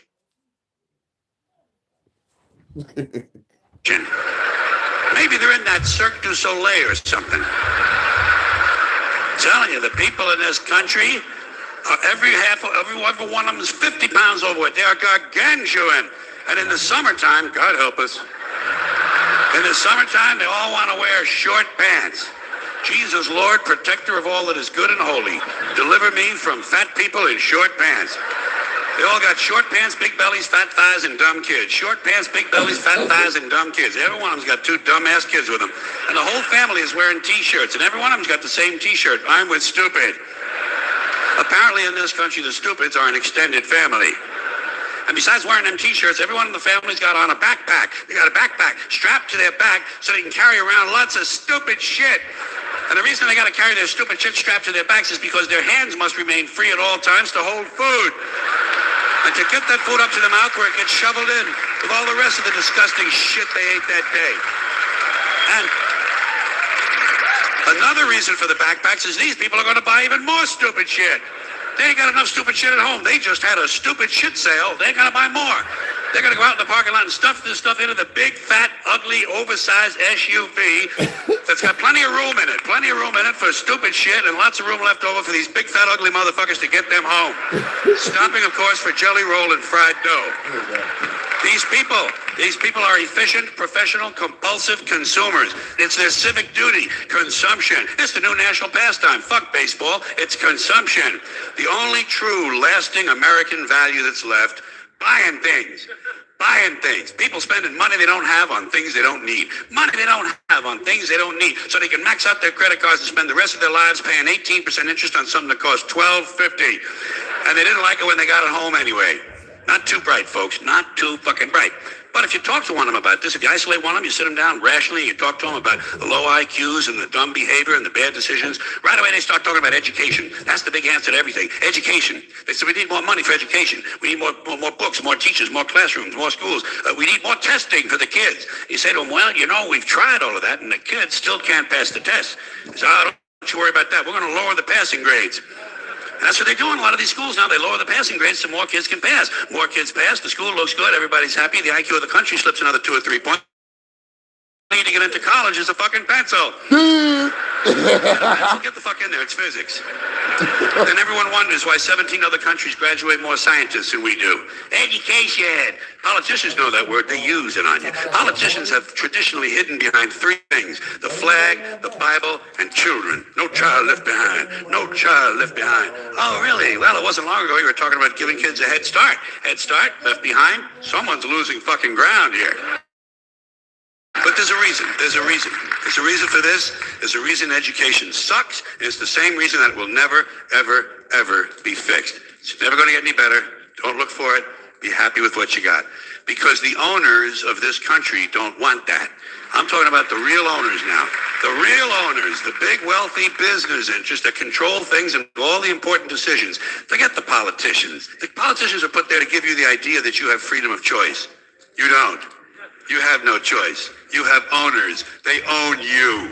They own everything. They own all the important land. They own and control the corporations. They've long since bought and paid for the Senate, the Congress, the state houses, the city halls. They got the judges in their back pockets. And they own all the big media companies, so they control just about all of the news and information you get to hear. They got you by the balls.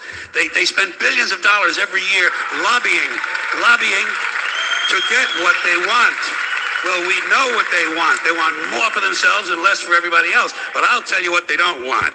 They don't want a population of citizens capable of critical thinking. They don't want well-informed, well-educated people capable of critical thinking. They're not interested in that. That doesn't help them. That's against their interest. That's right. Smart enough to sit around the kitchen table and figure out how badly they're getting fucked by a system that threw them overboard 30 fucking years ago. They don't want that. You know what they want? They want obedient workers. Obedient workers. People who are just smart enough to run the machines and do the paperwork and just dumb enough to passively accept all these increasingly shittier jobs with the lower pay, the longer hours, the reduced benefits, the end of overtime, and the vanishing pension that disappears the minute you go to collect it. And now they're coming for your Social Security money. They want your fucking retirement money. They want it back so they can give it to their criminal friends on Wall Street. And you know something? They'll get it. They'll get it all from you sooner or later because they own this fucking place. It's a big club. And you ain't in it. You and I are not in the big club. And by the way, it's the same big club they use to beat you over the head with all day long when they tell you what to believe. All day long, beating you over the head in their media, telling you what to believe, what to think, and what to buy. The table is tilted, folks. The game is rigged. And nobody seems to notice. Nobody seems to care. Good, honest, hard-working people, white collar, blue collar, doesn't matter what color shirt you have on. Good, honest, hard-working people continue. These are people of modest means. Continue to elect these rich cocksuckers who don't give a fuck about them. They don't give a fuck about you. They don't give a fuck about you. They don't care about you at all. At all. At all. Man. You know? And nobody seems to notice, nobody seems to care. That's what the owners count on. The fact that Americans will probably remain willfully ignorant of the big red, white, and blue dick that's being jammed up their assholes every day. Because the owners of this country know the truth. It's called the American dream, because you have to be asleep to believe it. That's right. And that was Matrix versus Reality, episode 31. We talked about the Truman Show. Then we connected Marvel and DC with the Demiurge also, and we ended with some George Carlin. Get y'all laugh on. Like, I think I'm gonna do this on certain videos. I'm gonna play some shit that we gonna end it with George Carlin. Like, I think I'm gonna do that for the Matrix versus Realities, or just like probably just have a segment where we just like listen to some comedy. So I'm gonna try to put some shit together. This is the best George Carlin. You know, but like he got more. He got a lot more. But I'm gonna grab George Carlin, Patrice O'Neal. You know, we're gonna wild out. We're gonna wild out with it. So shout out to everybody coming through. Jermaine's Hurricane, tell you what it do. And catch y'all on the next one. Peace.